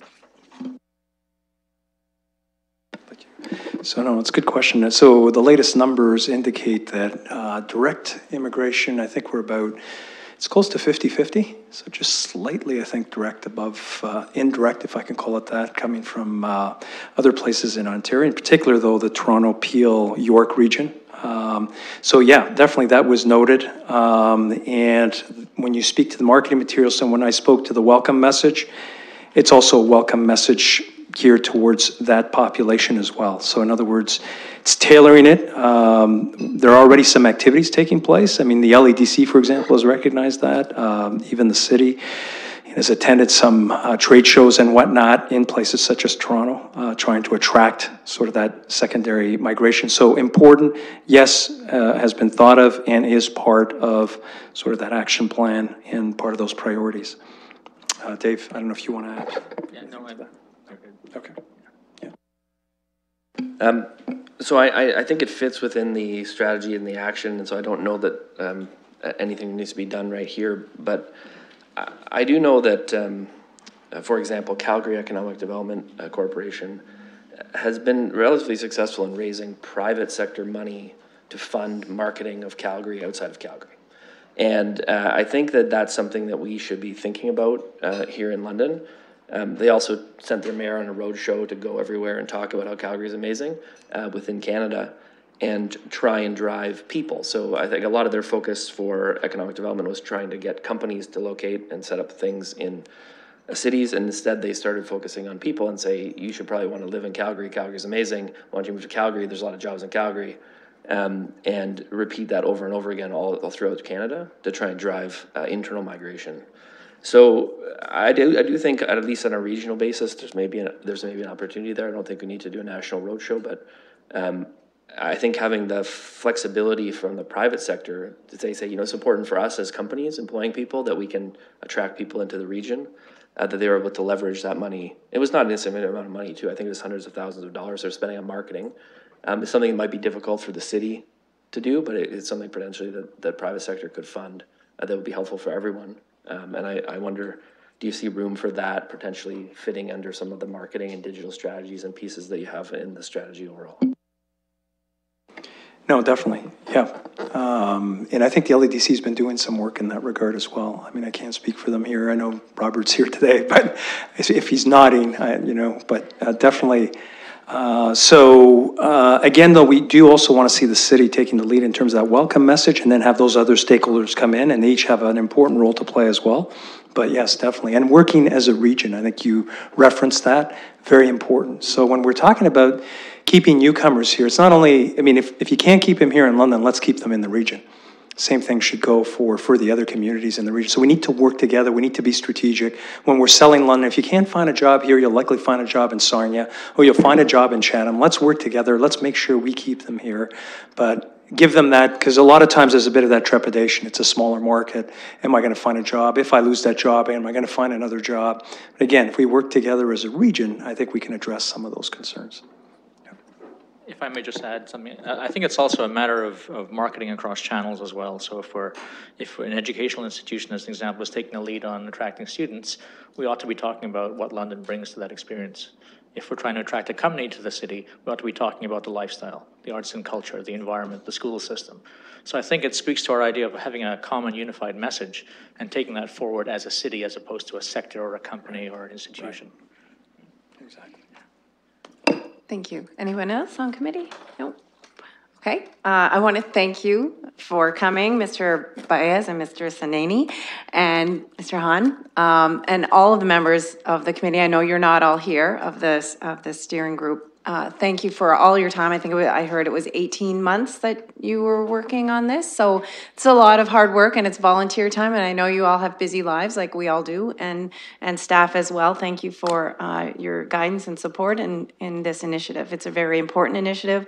We know that we need to maintain this positive and upward momentum in London, and we can't do that with a shrinking population. You see towns all over the country where the population has shrunk, maybe because led by one industry that left. So it's devastating to a community. And so this is really important and positive. I know that I think Toronto was declared the most cosmopolitan city in the world now, because I think more than 50% of the population was born elsewhere. And people have to realize the incredible value in that, because you have this diversity of opinion and experience and culture and just the wondrous things that they bring from their own countries and their own communities. So I think everybody here agrees that this is a great strategy, a great initiative, and we're happy to move it forward. I do also want to mention that it's not just Western and Fanshawe that is attracting international students. I know Lucas High School's in my ward, and I have students living here alone without their families to attend Lucas High School, because Lucas has a really good reputation for the STEM subjects, science, technology, engineering, math. So we're seeing that in our high schools as well. London has a reputation out there in the world, and I think it's growing. And I'm happy to see a strategy to make that even better. So thank you very much. We have a mover and we have a seconder, and I think we can vote on this now.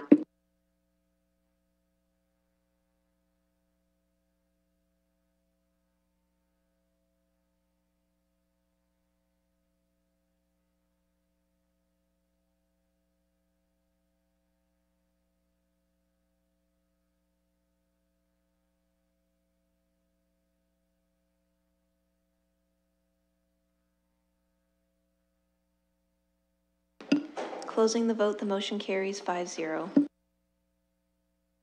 Wonderful. So let's circle back to the consent items. And I know we have a number of items that committee members want to make comment on. What I will do is first go to 2.1. Councillor Usher is here. He would like to speak to 2.1. So I'll deal with 2.1 separately, and then I'll move I'll ask somebody to move the remaining consent items en masse. So Councillor Usher.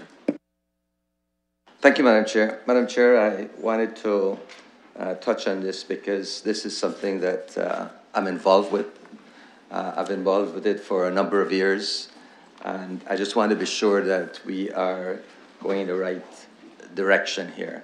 I have some questions, and first of all, I'm going to ask the easy question. With respect to, right at the beginning, it talks about the intensity of the odor and the offensiveness of strength of the odor. What through you, Madam Chair, can staff tell me the difference between those two? I'm not so sure that they're not the same thing from my perspective.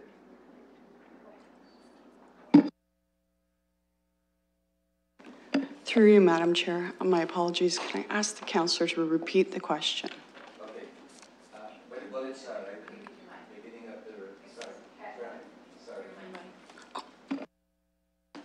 Where the bullets are, the second bullet says the intensity of the odor, and the fourth bullet says the offensiveness or strength of the odor. Seems to me that those are not the same thing.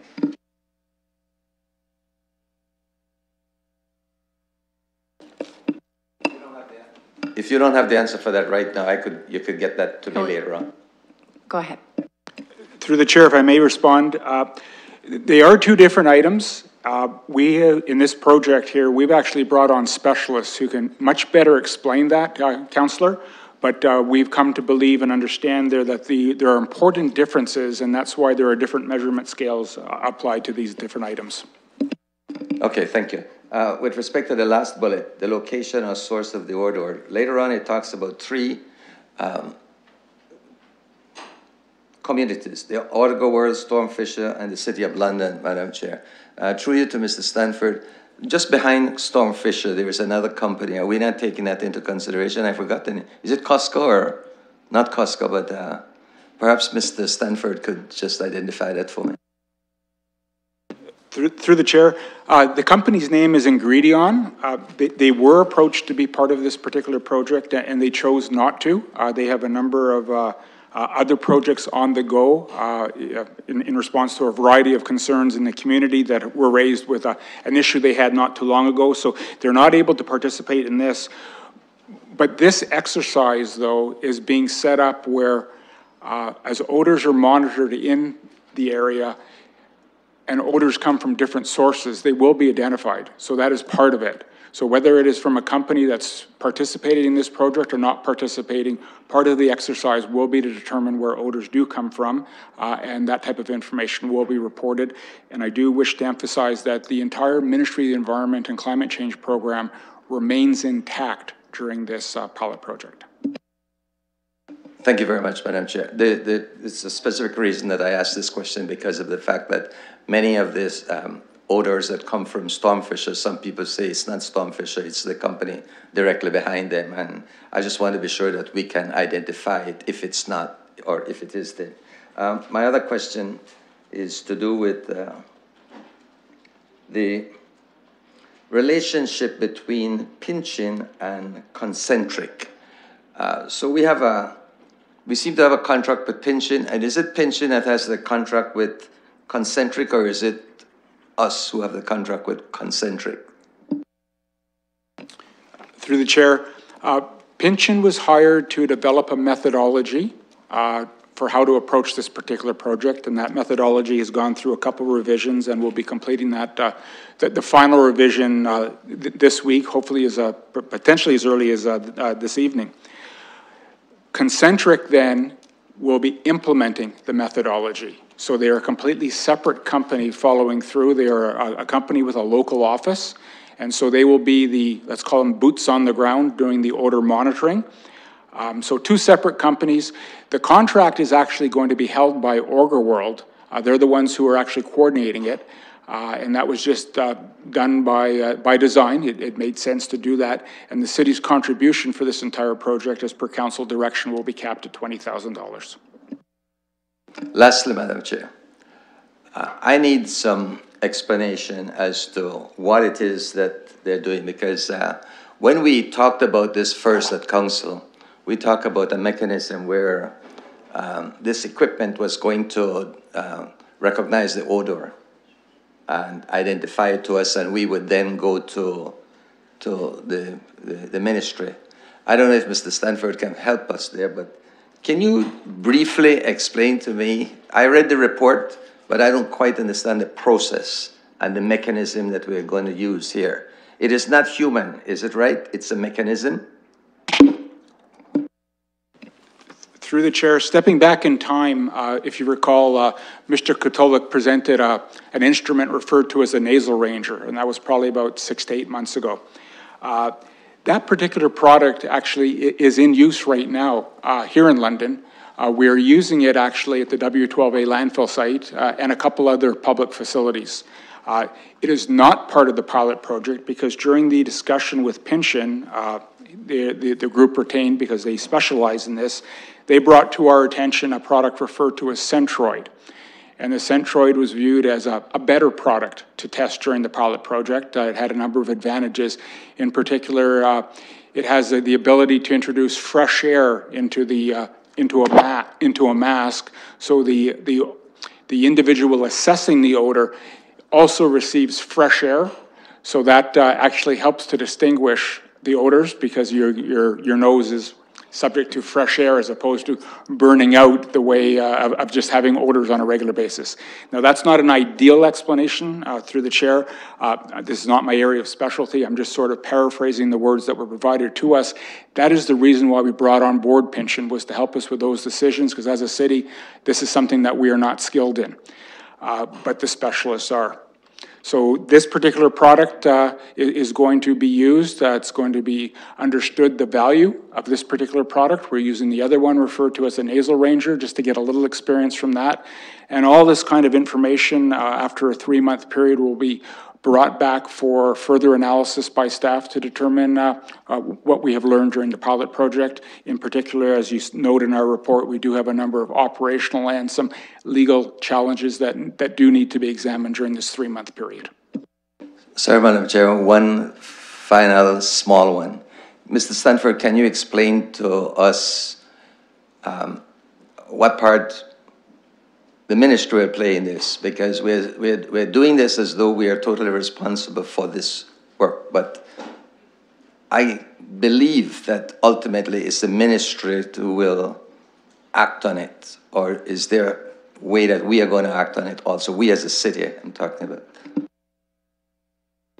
Through the chair, during our pilot project, it is one of collecting information, receiving the information from Concentric, who will be doing the odor monitoring, and of course observing how they conduct the odor monitoring.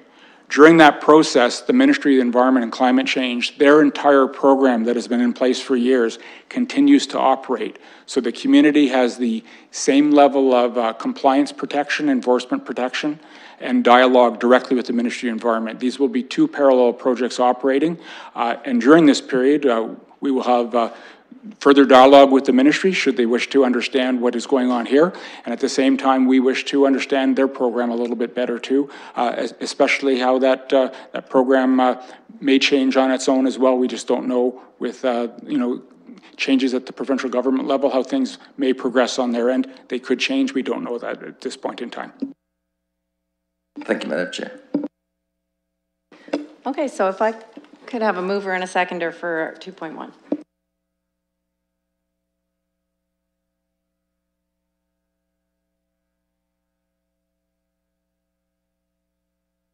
Councillor Ridley's moving it, and the mayor's seconding. And we can vote.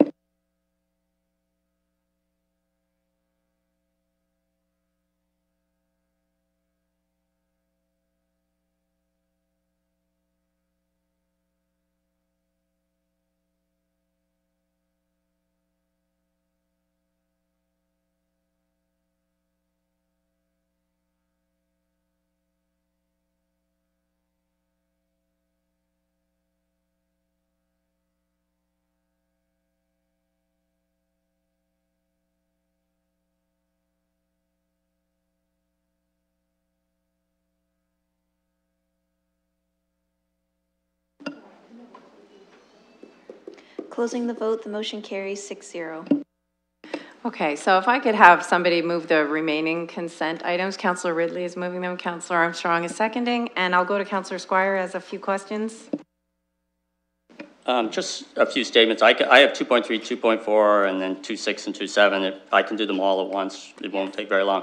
With regard to 2.2, I'm really pleased. 2.3, I'm sorry, I'm pleased with the steps that the library's taken in terms of a promissory note. I can tell you, I sit on that board, so I just want to say that they're extremely financially responsible in the actions they take at all times, and I've been really pleased to be a member of a board where I see that. They're also very, very engaged in the community, and I think in some ways, sometimes ahead of us on the curve in engaging with the community, and not through any fault, but just because they're the first contact often with people who come into our community. People go to a library, and I've been amazed at some of the things they've done to engage the community. So I'm really pleased with this. I'm pleased with the work they've done to be financially responsible. So I just want to congratulate them for that.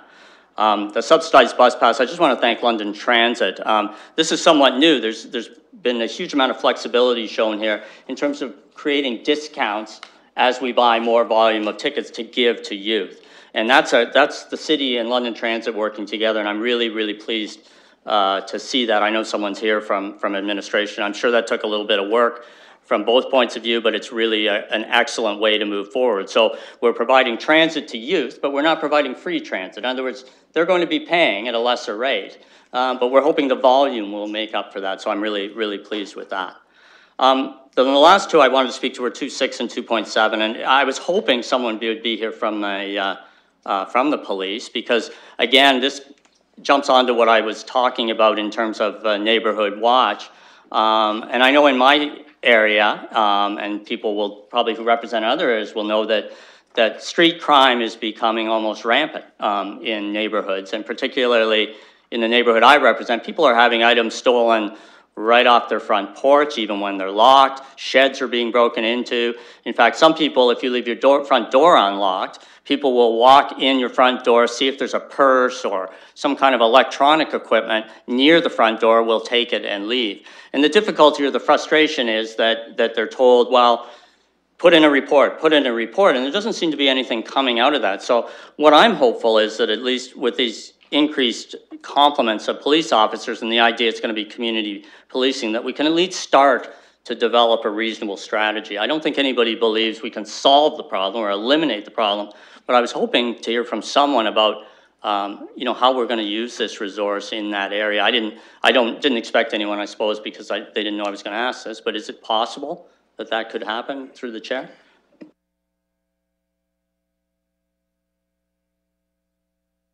Anyone from staff? No. Well, perhaps, Madam Chair, what I'll do is I'll contact someone from the police directly and try to link those in, and if I learn something, I can bring it back to the committee, I suppose. Thank you, Councillor. And 2.7, you wanted to comment on that as well? I just commented on both. Okay, great. That's fine. Thank you. Councillor Van Holst. Thank you, Madam Chair. Like Councillor Squire, I have questions on a few things. First one is number 2.4. I wondered how many youth do we have in the city between 13 and 17? Through the chair, approximately 21,000. Thank you. And I was interested in looking at the breakdown and as the discounts, where the break-even point would be. Where have we brought London Transit Commission so many new riders that we're down to where the 52 breaks even? Did we ever get that point?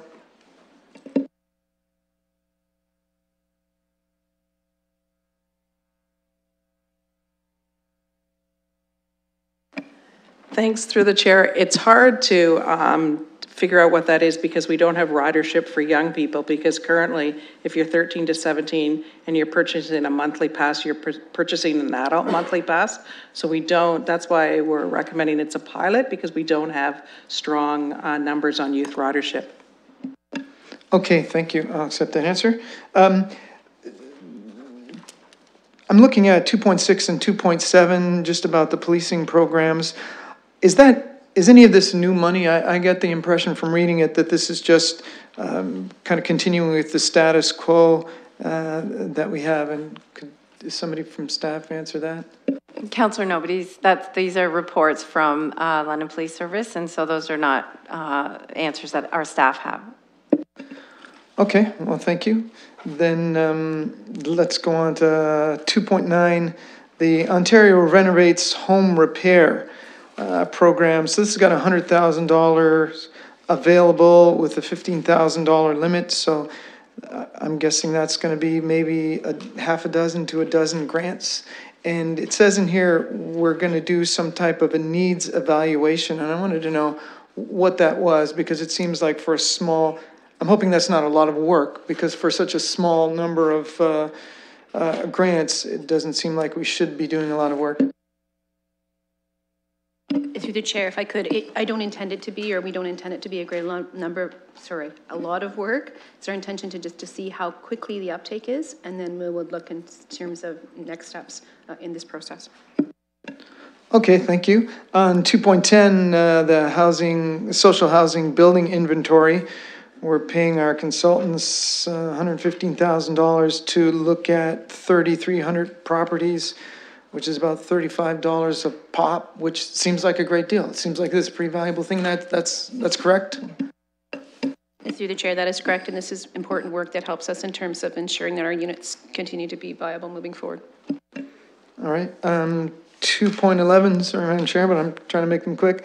Here's one where we anticipate the city receiving $20,000 of administration fees at $250 per unit. So that program looks like it's going to serve 80 people. Is that, do we think, is that going to be a substantial assistance here in London? Do we hope that program will be bigger?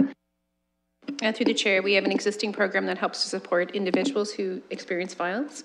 We're hoping that this transition from the one program to the second program actually increases the number of individuals who are involved in it, and quite frankly, many people who identify as having a special priority sometimes still get caught on our waiting list. We're hoping that that transition will allow them to then take this money and go to a unit that they might want to live in, as opposed to one that's available to them that's as part of our wait list system. Okay, and thank you. And how much will this, say, 80 more people, what kind of an impact would that have? Or maybe I should ask, how many people do we have in that situation in London? I don't have the exact number with respect to those involved in the SPP, but I can tell you that on a general basis, our numbers in terms of the wait list average anywhere from 2,200 to 2,500 on a monthly basis of people waiting to get housing in our community. Okay, thank you.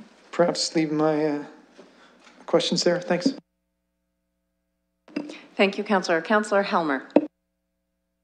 Thank you. Just to answer the question that was asked about the two reports from the police, that funding is basically to maintain the status quo. There are two notes in those reports that I think are important. One is to say it's going to be replaced by the police modernization grant, and there's no guarantee that we're going to get the same amount of money from the province. Thank you, Councillor. Councillor Park. Thank you, and I apologize for my yo-yo appearance at the committee. I had a couple of meetings in the interim. I just wanted to speak very briefly on 2.13, the source of financing for Simcoe War Memorial. I just wanted to thank staff for all the work that they've done to date on this. I know that this is really important to a lot of families who have some family members that were engraved on that stone, and this has been a long process. It's been about 4 years of advocacy on their and my part, and I just really want to thank staff for getting to the point where we're now asking for financing to actually fix the stone and do the work. Thank you. Thank you, Councillor. And unfortunately, Councillor Ridley had to leave us for a family health matter. So if I could have a new mover of the consent items. Councillor Armstrong is moving it. Mayor Brown is the seconder as well, and I'm not seeing any more comments, so we can vote on the consent items.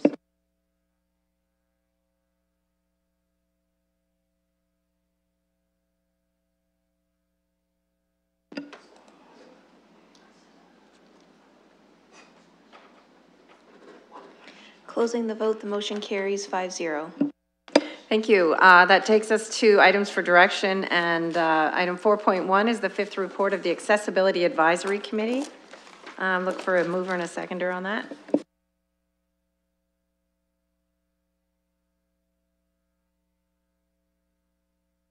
The clause from the committee report is on your screen, if you want to take a look.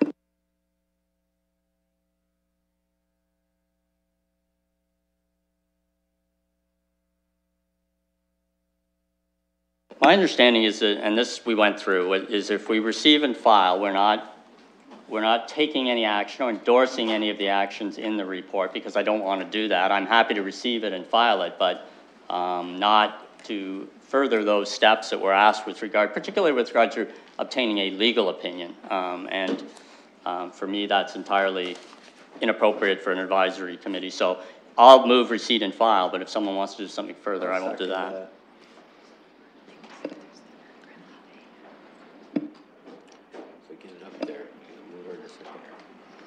Maybe, okay, so Councillor Squire wants to move receipt and file and, or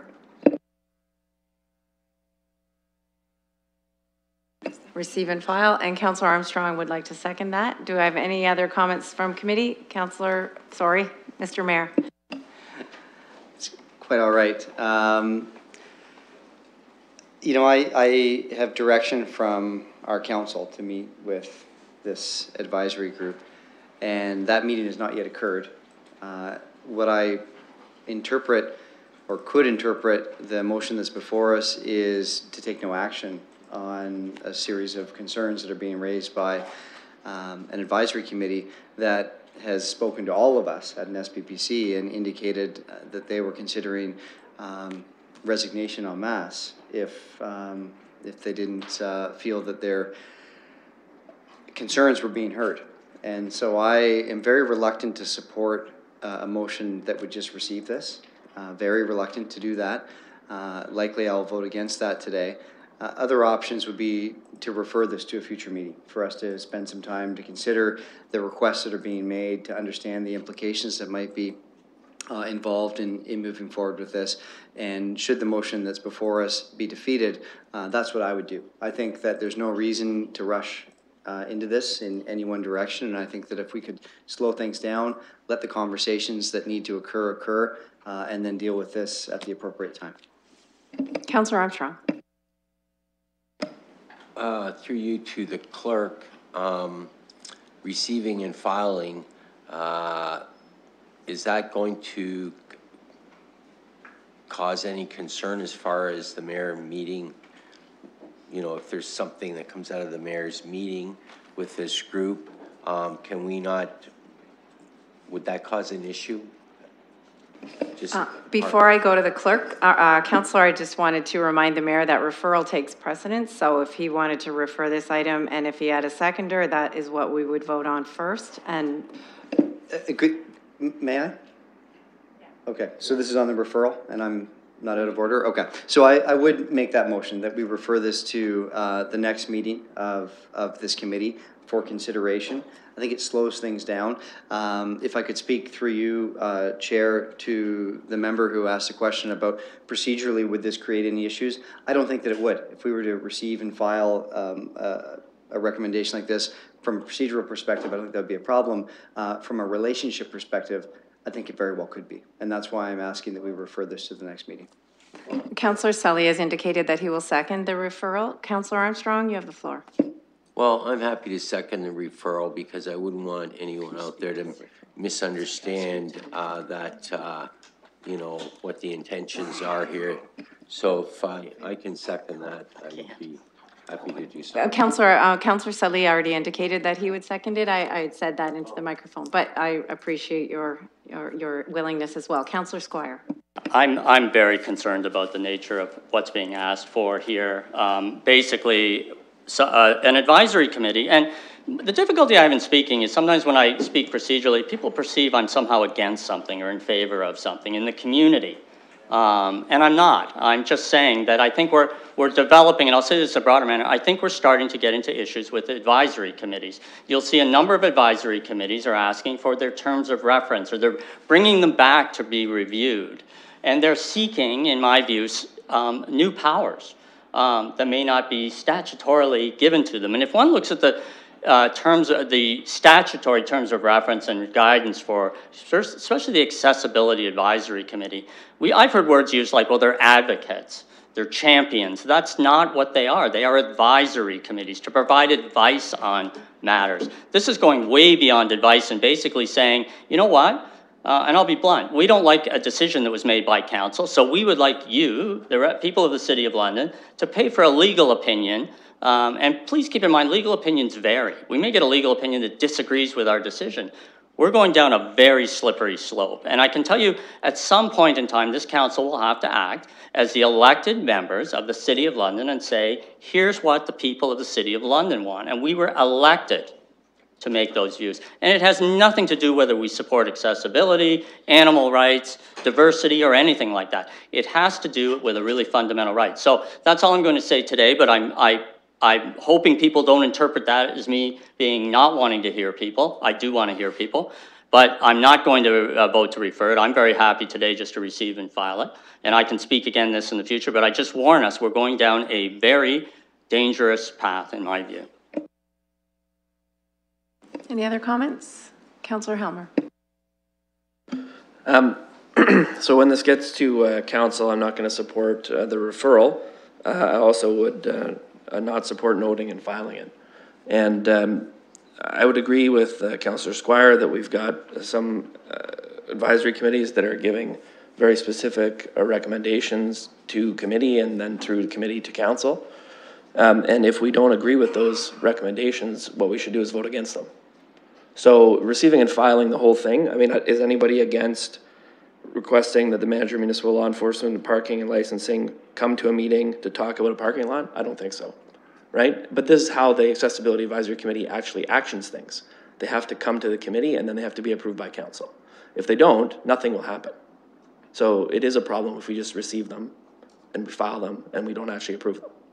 Because these are how they action things. They have to come to us for everything. Right? They want to increase their budget by $50. They want to do this. Everything has to come through the committee and then go to council. So for the things that are controversial, we should talk about those issues, look at the recommendations that are there and vote accordingly, whether you support them or not. But I think the Parks and Recreation Master Plan update, for example, they're trying to refer that to their own subcommittee, right? And if we just note and file it, they won't be able to give it to the subcommittee to do any work. So I'm against both those things. I think if we just refer it, we're essentially putting off them being able to take any action on any of these things that they're trying to take action on. I think given the circumstances of the most recent meeting we had with them, that would be very disempowering. So for the most basic, small, non-controversial thing, nothing would be happening until we have another meeting of this committee and then another council meeting. Our next council meeting is at the end of June and then we don't have one for quite a while. So we're talking about putting on something on hold for quite a while. So I don't think either of these things are a way of dealing with it. If there's disagreement about whether we should have the legal opinion, and frankly, I think I agree with Councillor Squire that like we've decided this issue. I don't think we need to have a legal opinion on it retroactively in the way that's being suggested by the advisory committee. But the rest of the report and the recommendations in it, I'm supportive of those. So. Thank you, Councillor. To the mover, there's one particular clause in the report, and to Councillor Squire, that seems to be the most contentious clause 3.4. 3.2 might cause some issues as well, so I'm wondering if the mover and seconder would prefer to refer simply those clauses? Okay, so can we change the motion to just refer clauses 3.4, 3.2? And receive the rest of the report?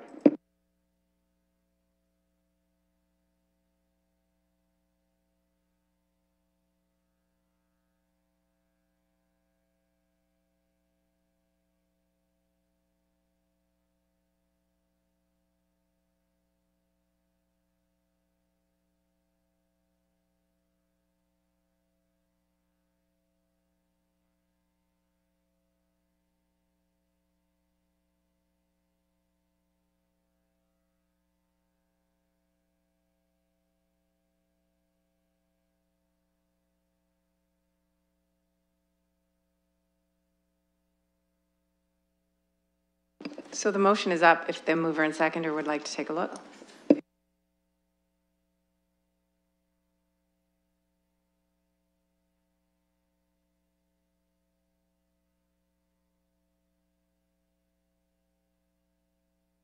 Click on current item, Councillor, and that should refresh your screen.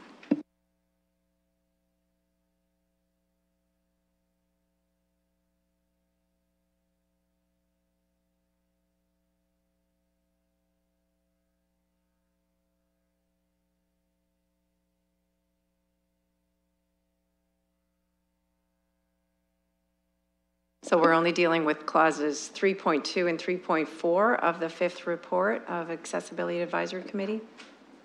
And the motion is refer.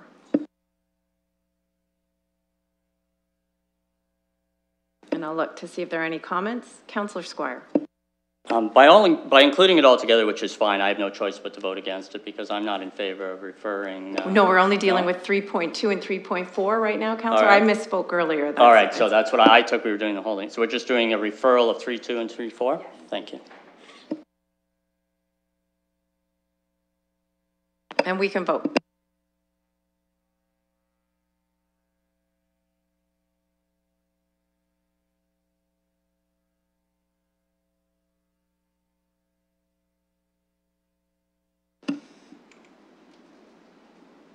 Closing the vote, the motion carries 4-1.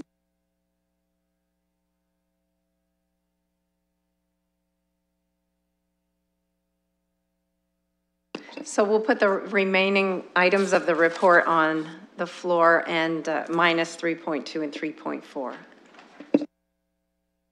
Clerks just need a second to get it right.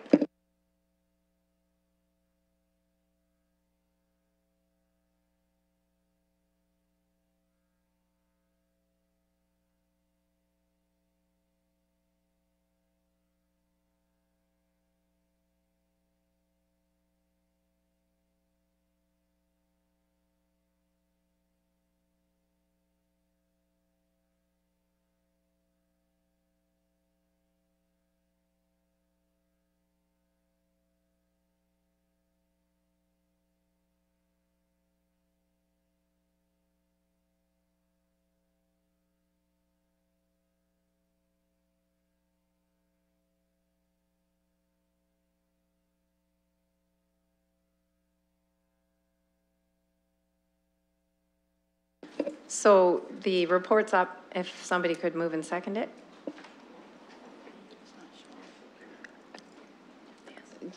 Councillor Armstrong, you spoke first, so do you want to move it? Nobody had moved yet. Okay, Councillor Armstrong's moving it and the mayor is seconding, and we can vote.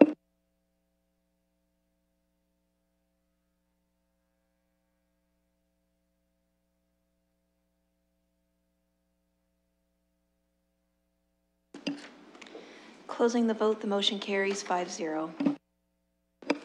Thank you. So moving right along to item 4.2, and it's a funding request from the Middlesex London Health Unit. I'll look to committee for comments, questions. I don't believe there's anyone from the health unit here, so I'm not sure if your questions will get answered.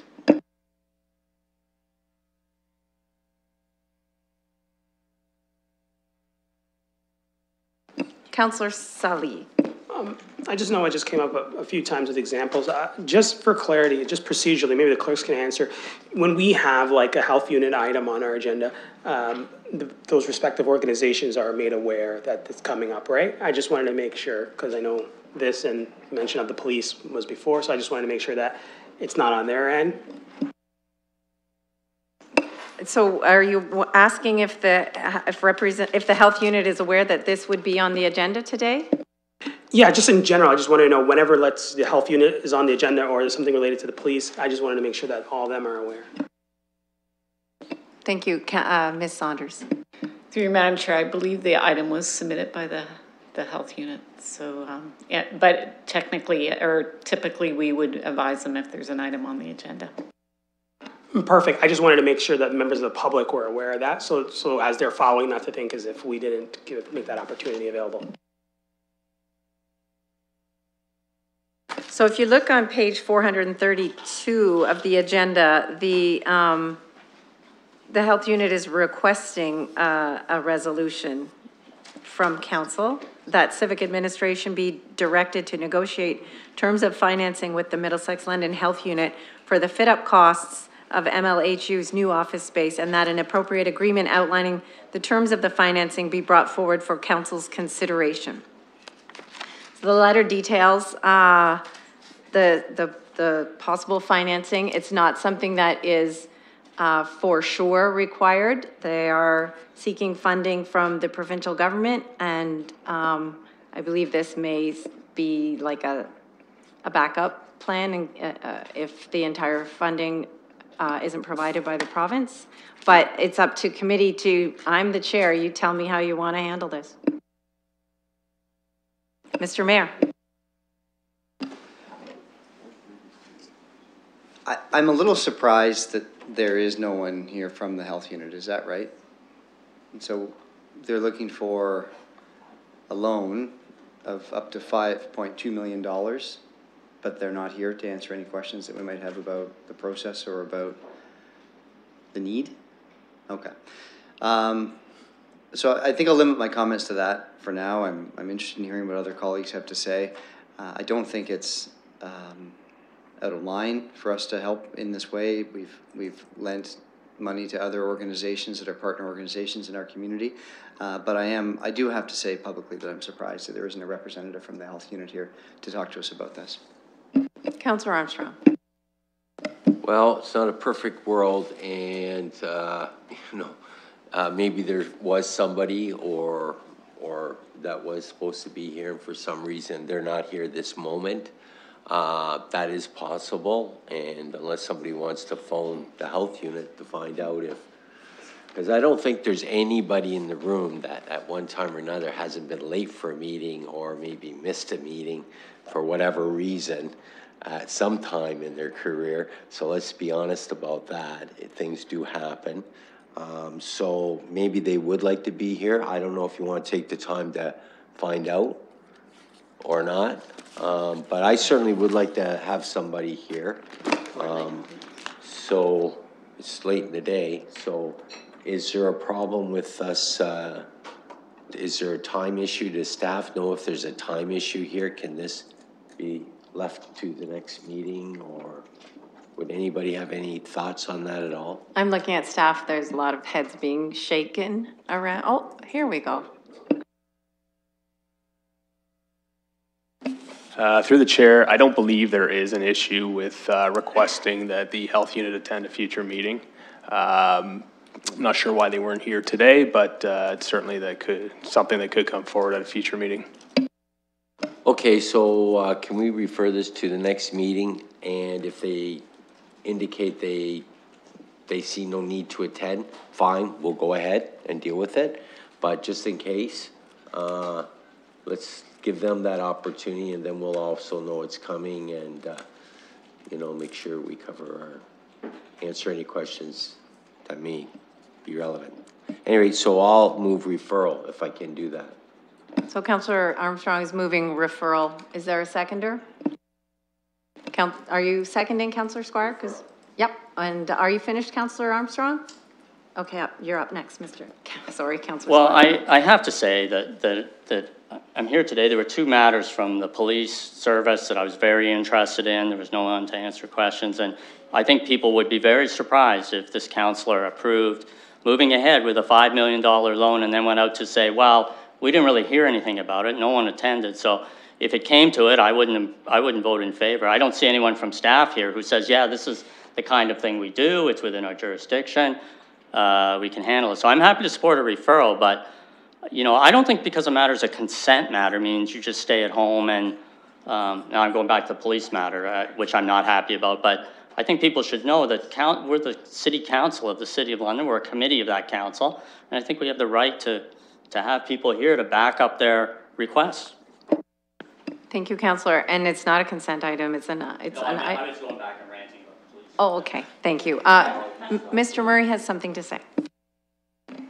Sure, just to follow up on that, in terms of whether there are any other precedents for this type of arrangement, obviously item 2.3 on this agenda was a similar situation with the library, so this would be very similar to that. We also did a very similar arrangement with the convention center in a couple years ago now, so it's certainly not without precedent, but it's certainly something that would need to be negotiated between administration and the health unit in terms of the specifics. Thank you. Councillor Squire. With all due respect to staff, the library board members were sitting here in the gallery available to answer questions. I just want to clarify, Councillor, he wasn't addressing those parts of your comments. It was the parts of the comments where you wondered if the city does this sort of thing, these kinds of loans. So, thank you. Councillor Helmer.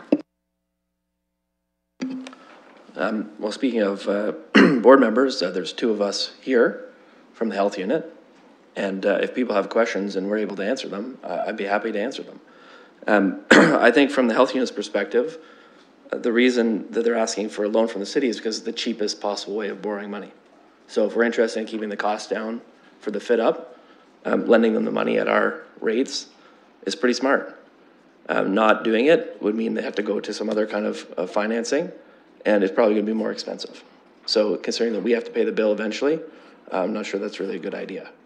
I would agree with Councillor Cassidy that the ideal solution is to have the province fund the entire fit-up costs through capital grant. That takes quite a lot of time. We're in that process right now. They're just going through a transition to new government.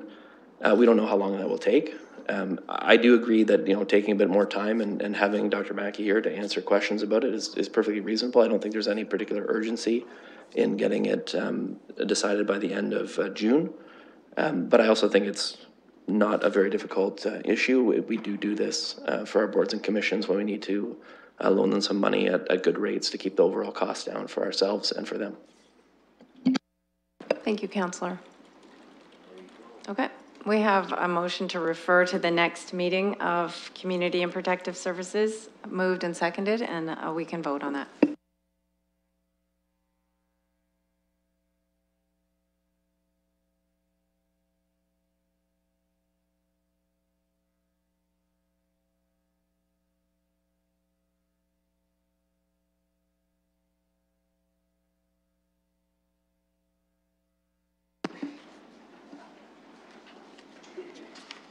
Closing the vote, the motion carries 5-0. Thank you. Let's move along to, we have two advisory committee reports, the Animal Welfare Advisory Committee and the London Housing Advisory Committee. I don't believe anything contentious is.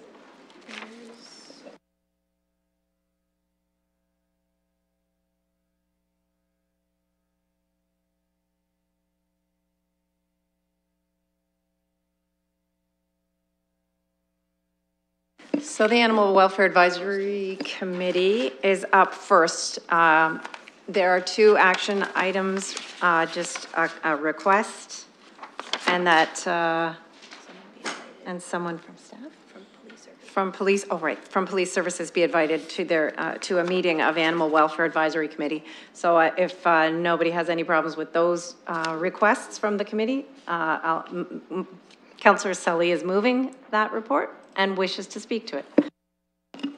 I just wanted to confirm, I know maybe there's no one here, but they said the London Police Service Board. So they want the board, not a police service? I just want to make sure that's a clear distinction, because two different crews of people. That's a request that came from committee as it's written on the report. Okay. And are you moving it, Councillor?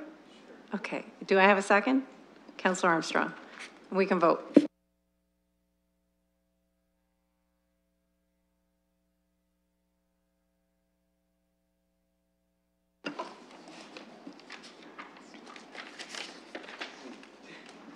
Closing the vote, the motion carries 5-0. And now we have London Housing Advisory Committee. And it's getting up on your screen as we speak. There's just a request. And that report only contains one request for City London staff to attend a meeting. Councillor Armstrong is moving it and the mayor is seconding it. And we can vote on that.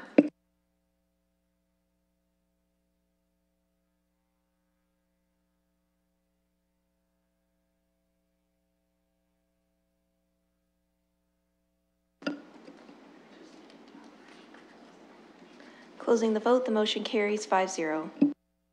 And finally, we have the deferred matters list, which was actually before those other two reports, but it's 5.1. I'll look for a mover. Any comments or questions on the deferred matters? No. Councillor Armstrong has moved it, and Councillor Sully is seconding it, and we can vote.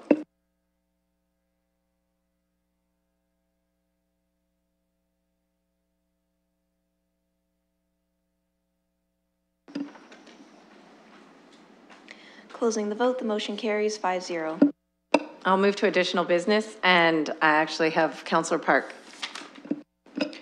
Thank you, Madam Chair. I had a question through you to staff. Unfortunately, last week there was an incident in Richard B. Harrison Park. As most know, that there was a fire started and the entire play structure was destroyed as a result of that.